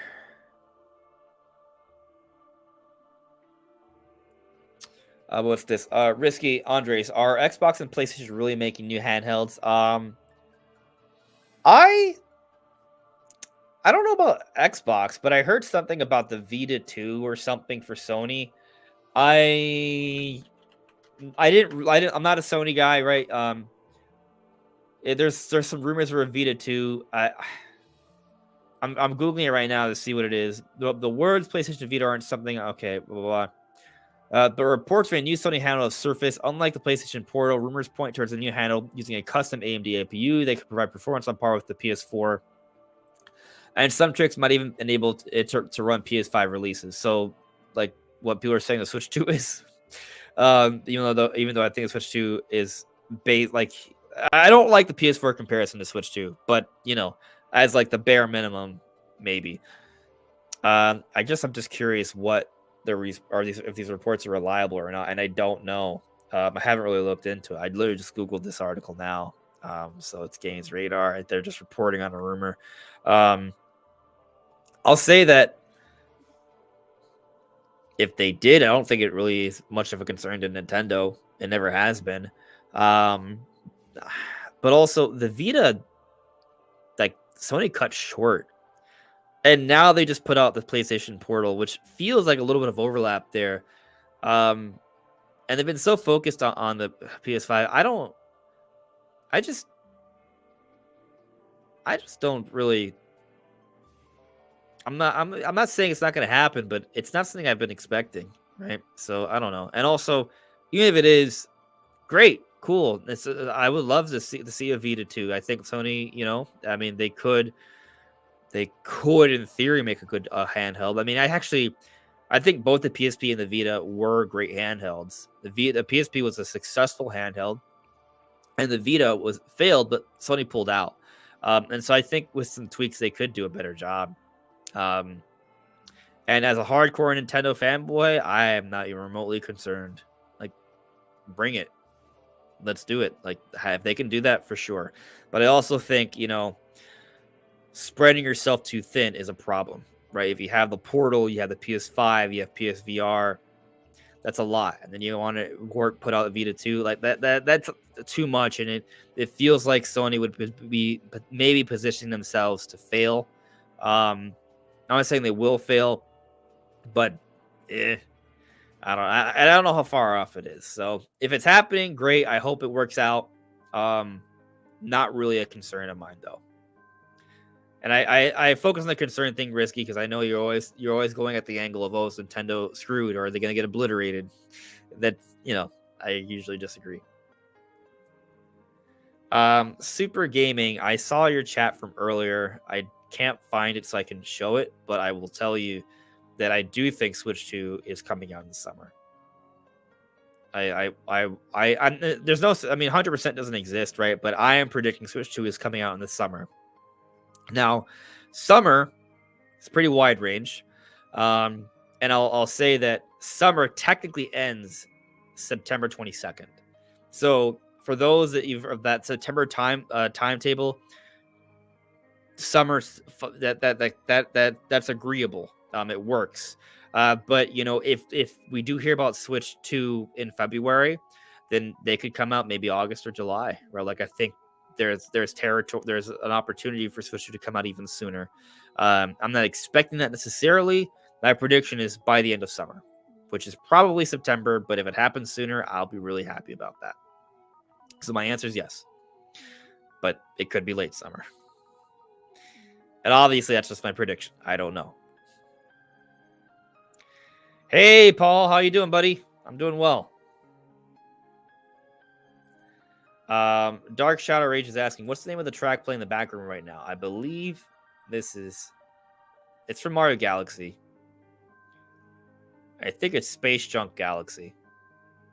Let me double check.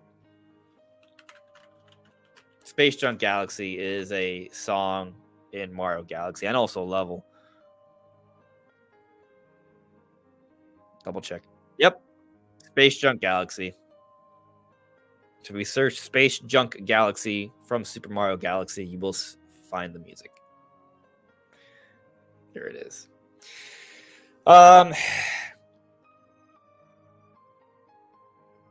Hunter Sausage and Red Beer Show Sausage added me. I'm thinking September, November for Switch 2 launch. Your prediction isn't too far from mine. I'm predicting a little later. Yeah, I mean, your early window is September. That's my late window. But, October, November is still obvious, are very conceivable. Hunter also asks, do you think they will support the Switch alongside the Switch 2 for the first year or so? 100% yes. That's how they handled it. That's the transition from 3DS to Switch. I imagine it will be the same as well. I mean, look, the Switch is too active of a base to not do that. So 100% yes. So to close out, I'm not going to dwell on this. Maybe I'll talk more about it in tomorrow's video. I'm not sure what tomorrow's video is yet, but I'm just going to say this. I want to share this with you all. So we talked about earlier this week how there are 3 different Zelda amiibos that are set to restock in early March at GameStop, right? And one of those amiibos is a Sheik amiibo, a Zelda character from Smash. Well, it's a Smash themed amiibo, but it's a Zelda character. You have the Guardian amiibo from Breath of the Wild, and also Wolf Link amiibo from Twilight Princess, which came out back in 2016, before the Switch even released. And so it's very curious that one's coming out, right? But we also have the Zelda concert next week as well, right? So we have the Zelda concert happening next week. We have the Zelda amiibo that are popping up, including a Wolf Link from Twilight Princess back on the Nintendo Wii U 8 years ago. And now we also have this. The Legend of Zelda Twilight Princess manga is set to release in an 11-volume complete box set this fall. So this is being announced, right? And there's the leaks of a Zelda amiibo being announced as well. It's supposed to come out in September, so that announcement should happen reasonably soon. And so there's a lot of Zelda stuff happening right now. And so a lot of it Twilight Princess related, right? And basically, what I think that means potentially is that Twilight Princess and maybe also Wind Waker HD may be about to drop. There are the rumors of Direct happening soon. Historically speaking, Directs happen in February, early February even. And we are towards the end of the Switch generation. This has been supposedly in the docket for a long time. This may be the right time to put it out. This could be the Zelda release for 2024. We like to have Zelda content. Nintendo likes to have Zelda content almost every single year. So just another little thing that's kind of popped up.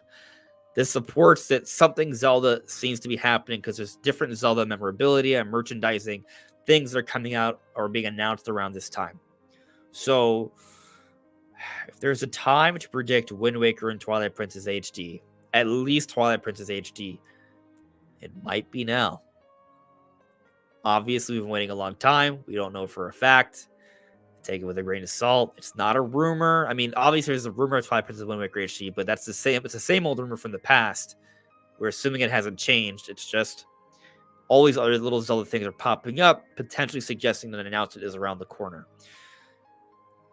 So, it's on my bingo card. It's on my bingo card. All right, last question here. Ticket Smooth, do you think Wind Waker Twilight Princess will have 60 frames per second? Skyward Sword HD had it. A lot of recent Zelda releases have had it, so I'm gonna say yes, 60 FPS. I can see them not doing it if it's a collection pack and they're like very lazy about it, but I think 60 FPS is not asking for too much. These games could very easily be 60 FPS on Switch, so yeah. Kieran, yeah, I could see them potentially shadow dropping Twilight Princess. Is definitely possible. And then I guess this is cool. Being a big thanks for a great time with you all. Have a nice day. Good night to all from Europe. Good night to all. For those that are in Europe, I didn't even mean to click this. What a risky say. It's dumb. Then again, Smash has always been toxic, so I'm glad to know. Keep demons. All right, I'm not even gonna address that. I did see the trailer, Vito, about the Sonic Generations with Shadow. I'm very excited about that, actually. Very cool. This will be the last thing I'll share. Captain Joe says, exciting times. I agree. These are exciting times. Thank you, everyone, for joining the live stream. Very much appreciated. Liking is super, appreciated as well. If you're new here, please subscribe because we talk about Nintendo every day.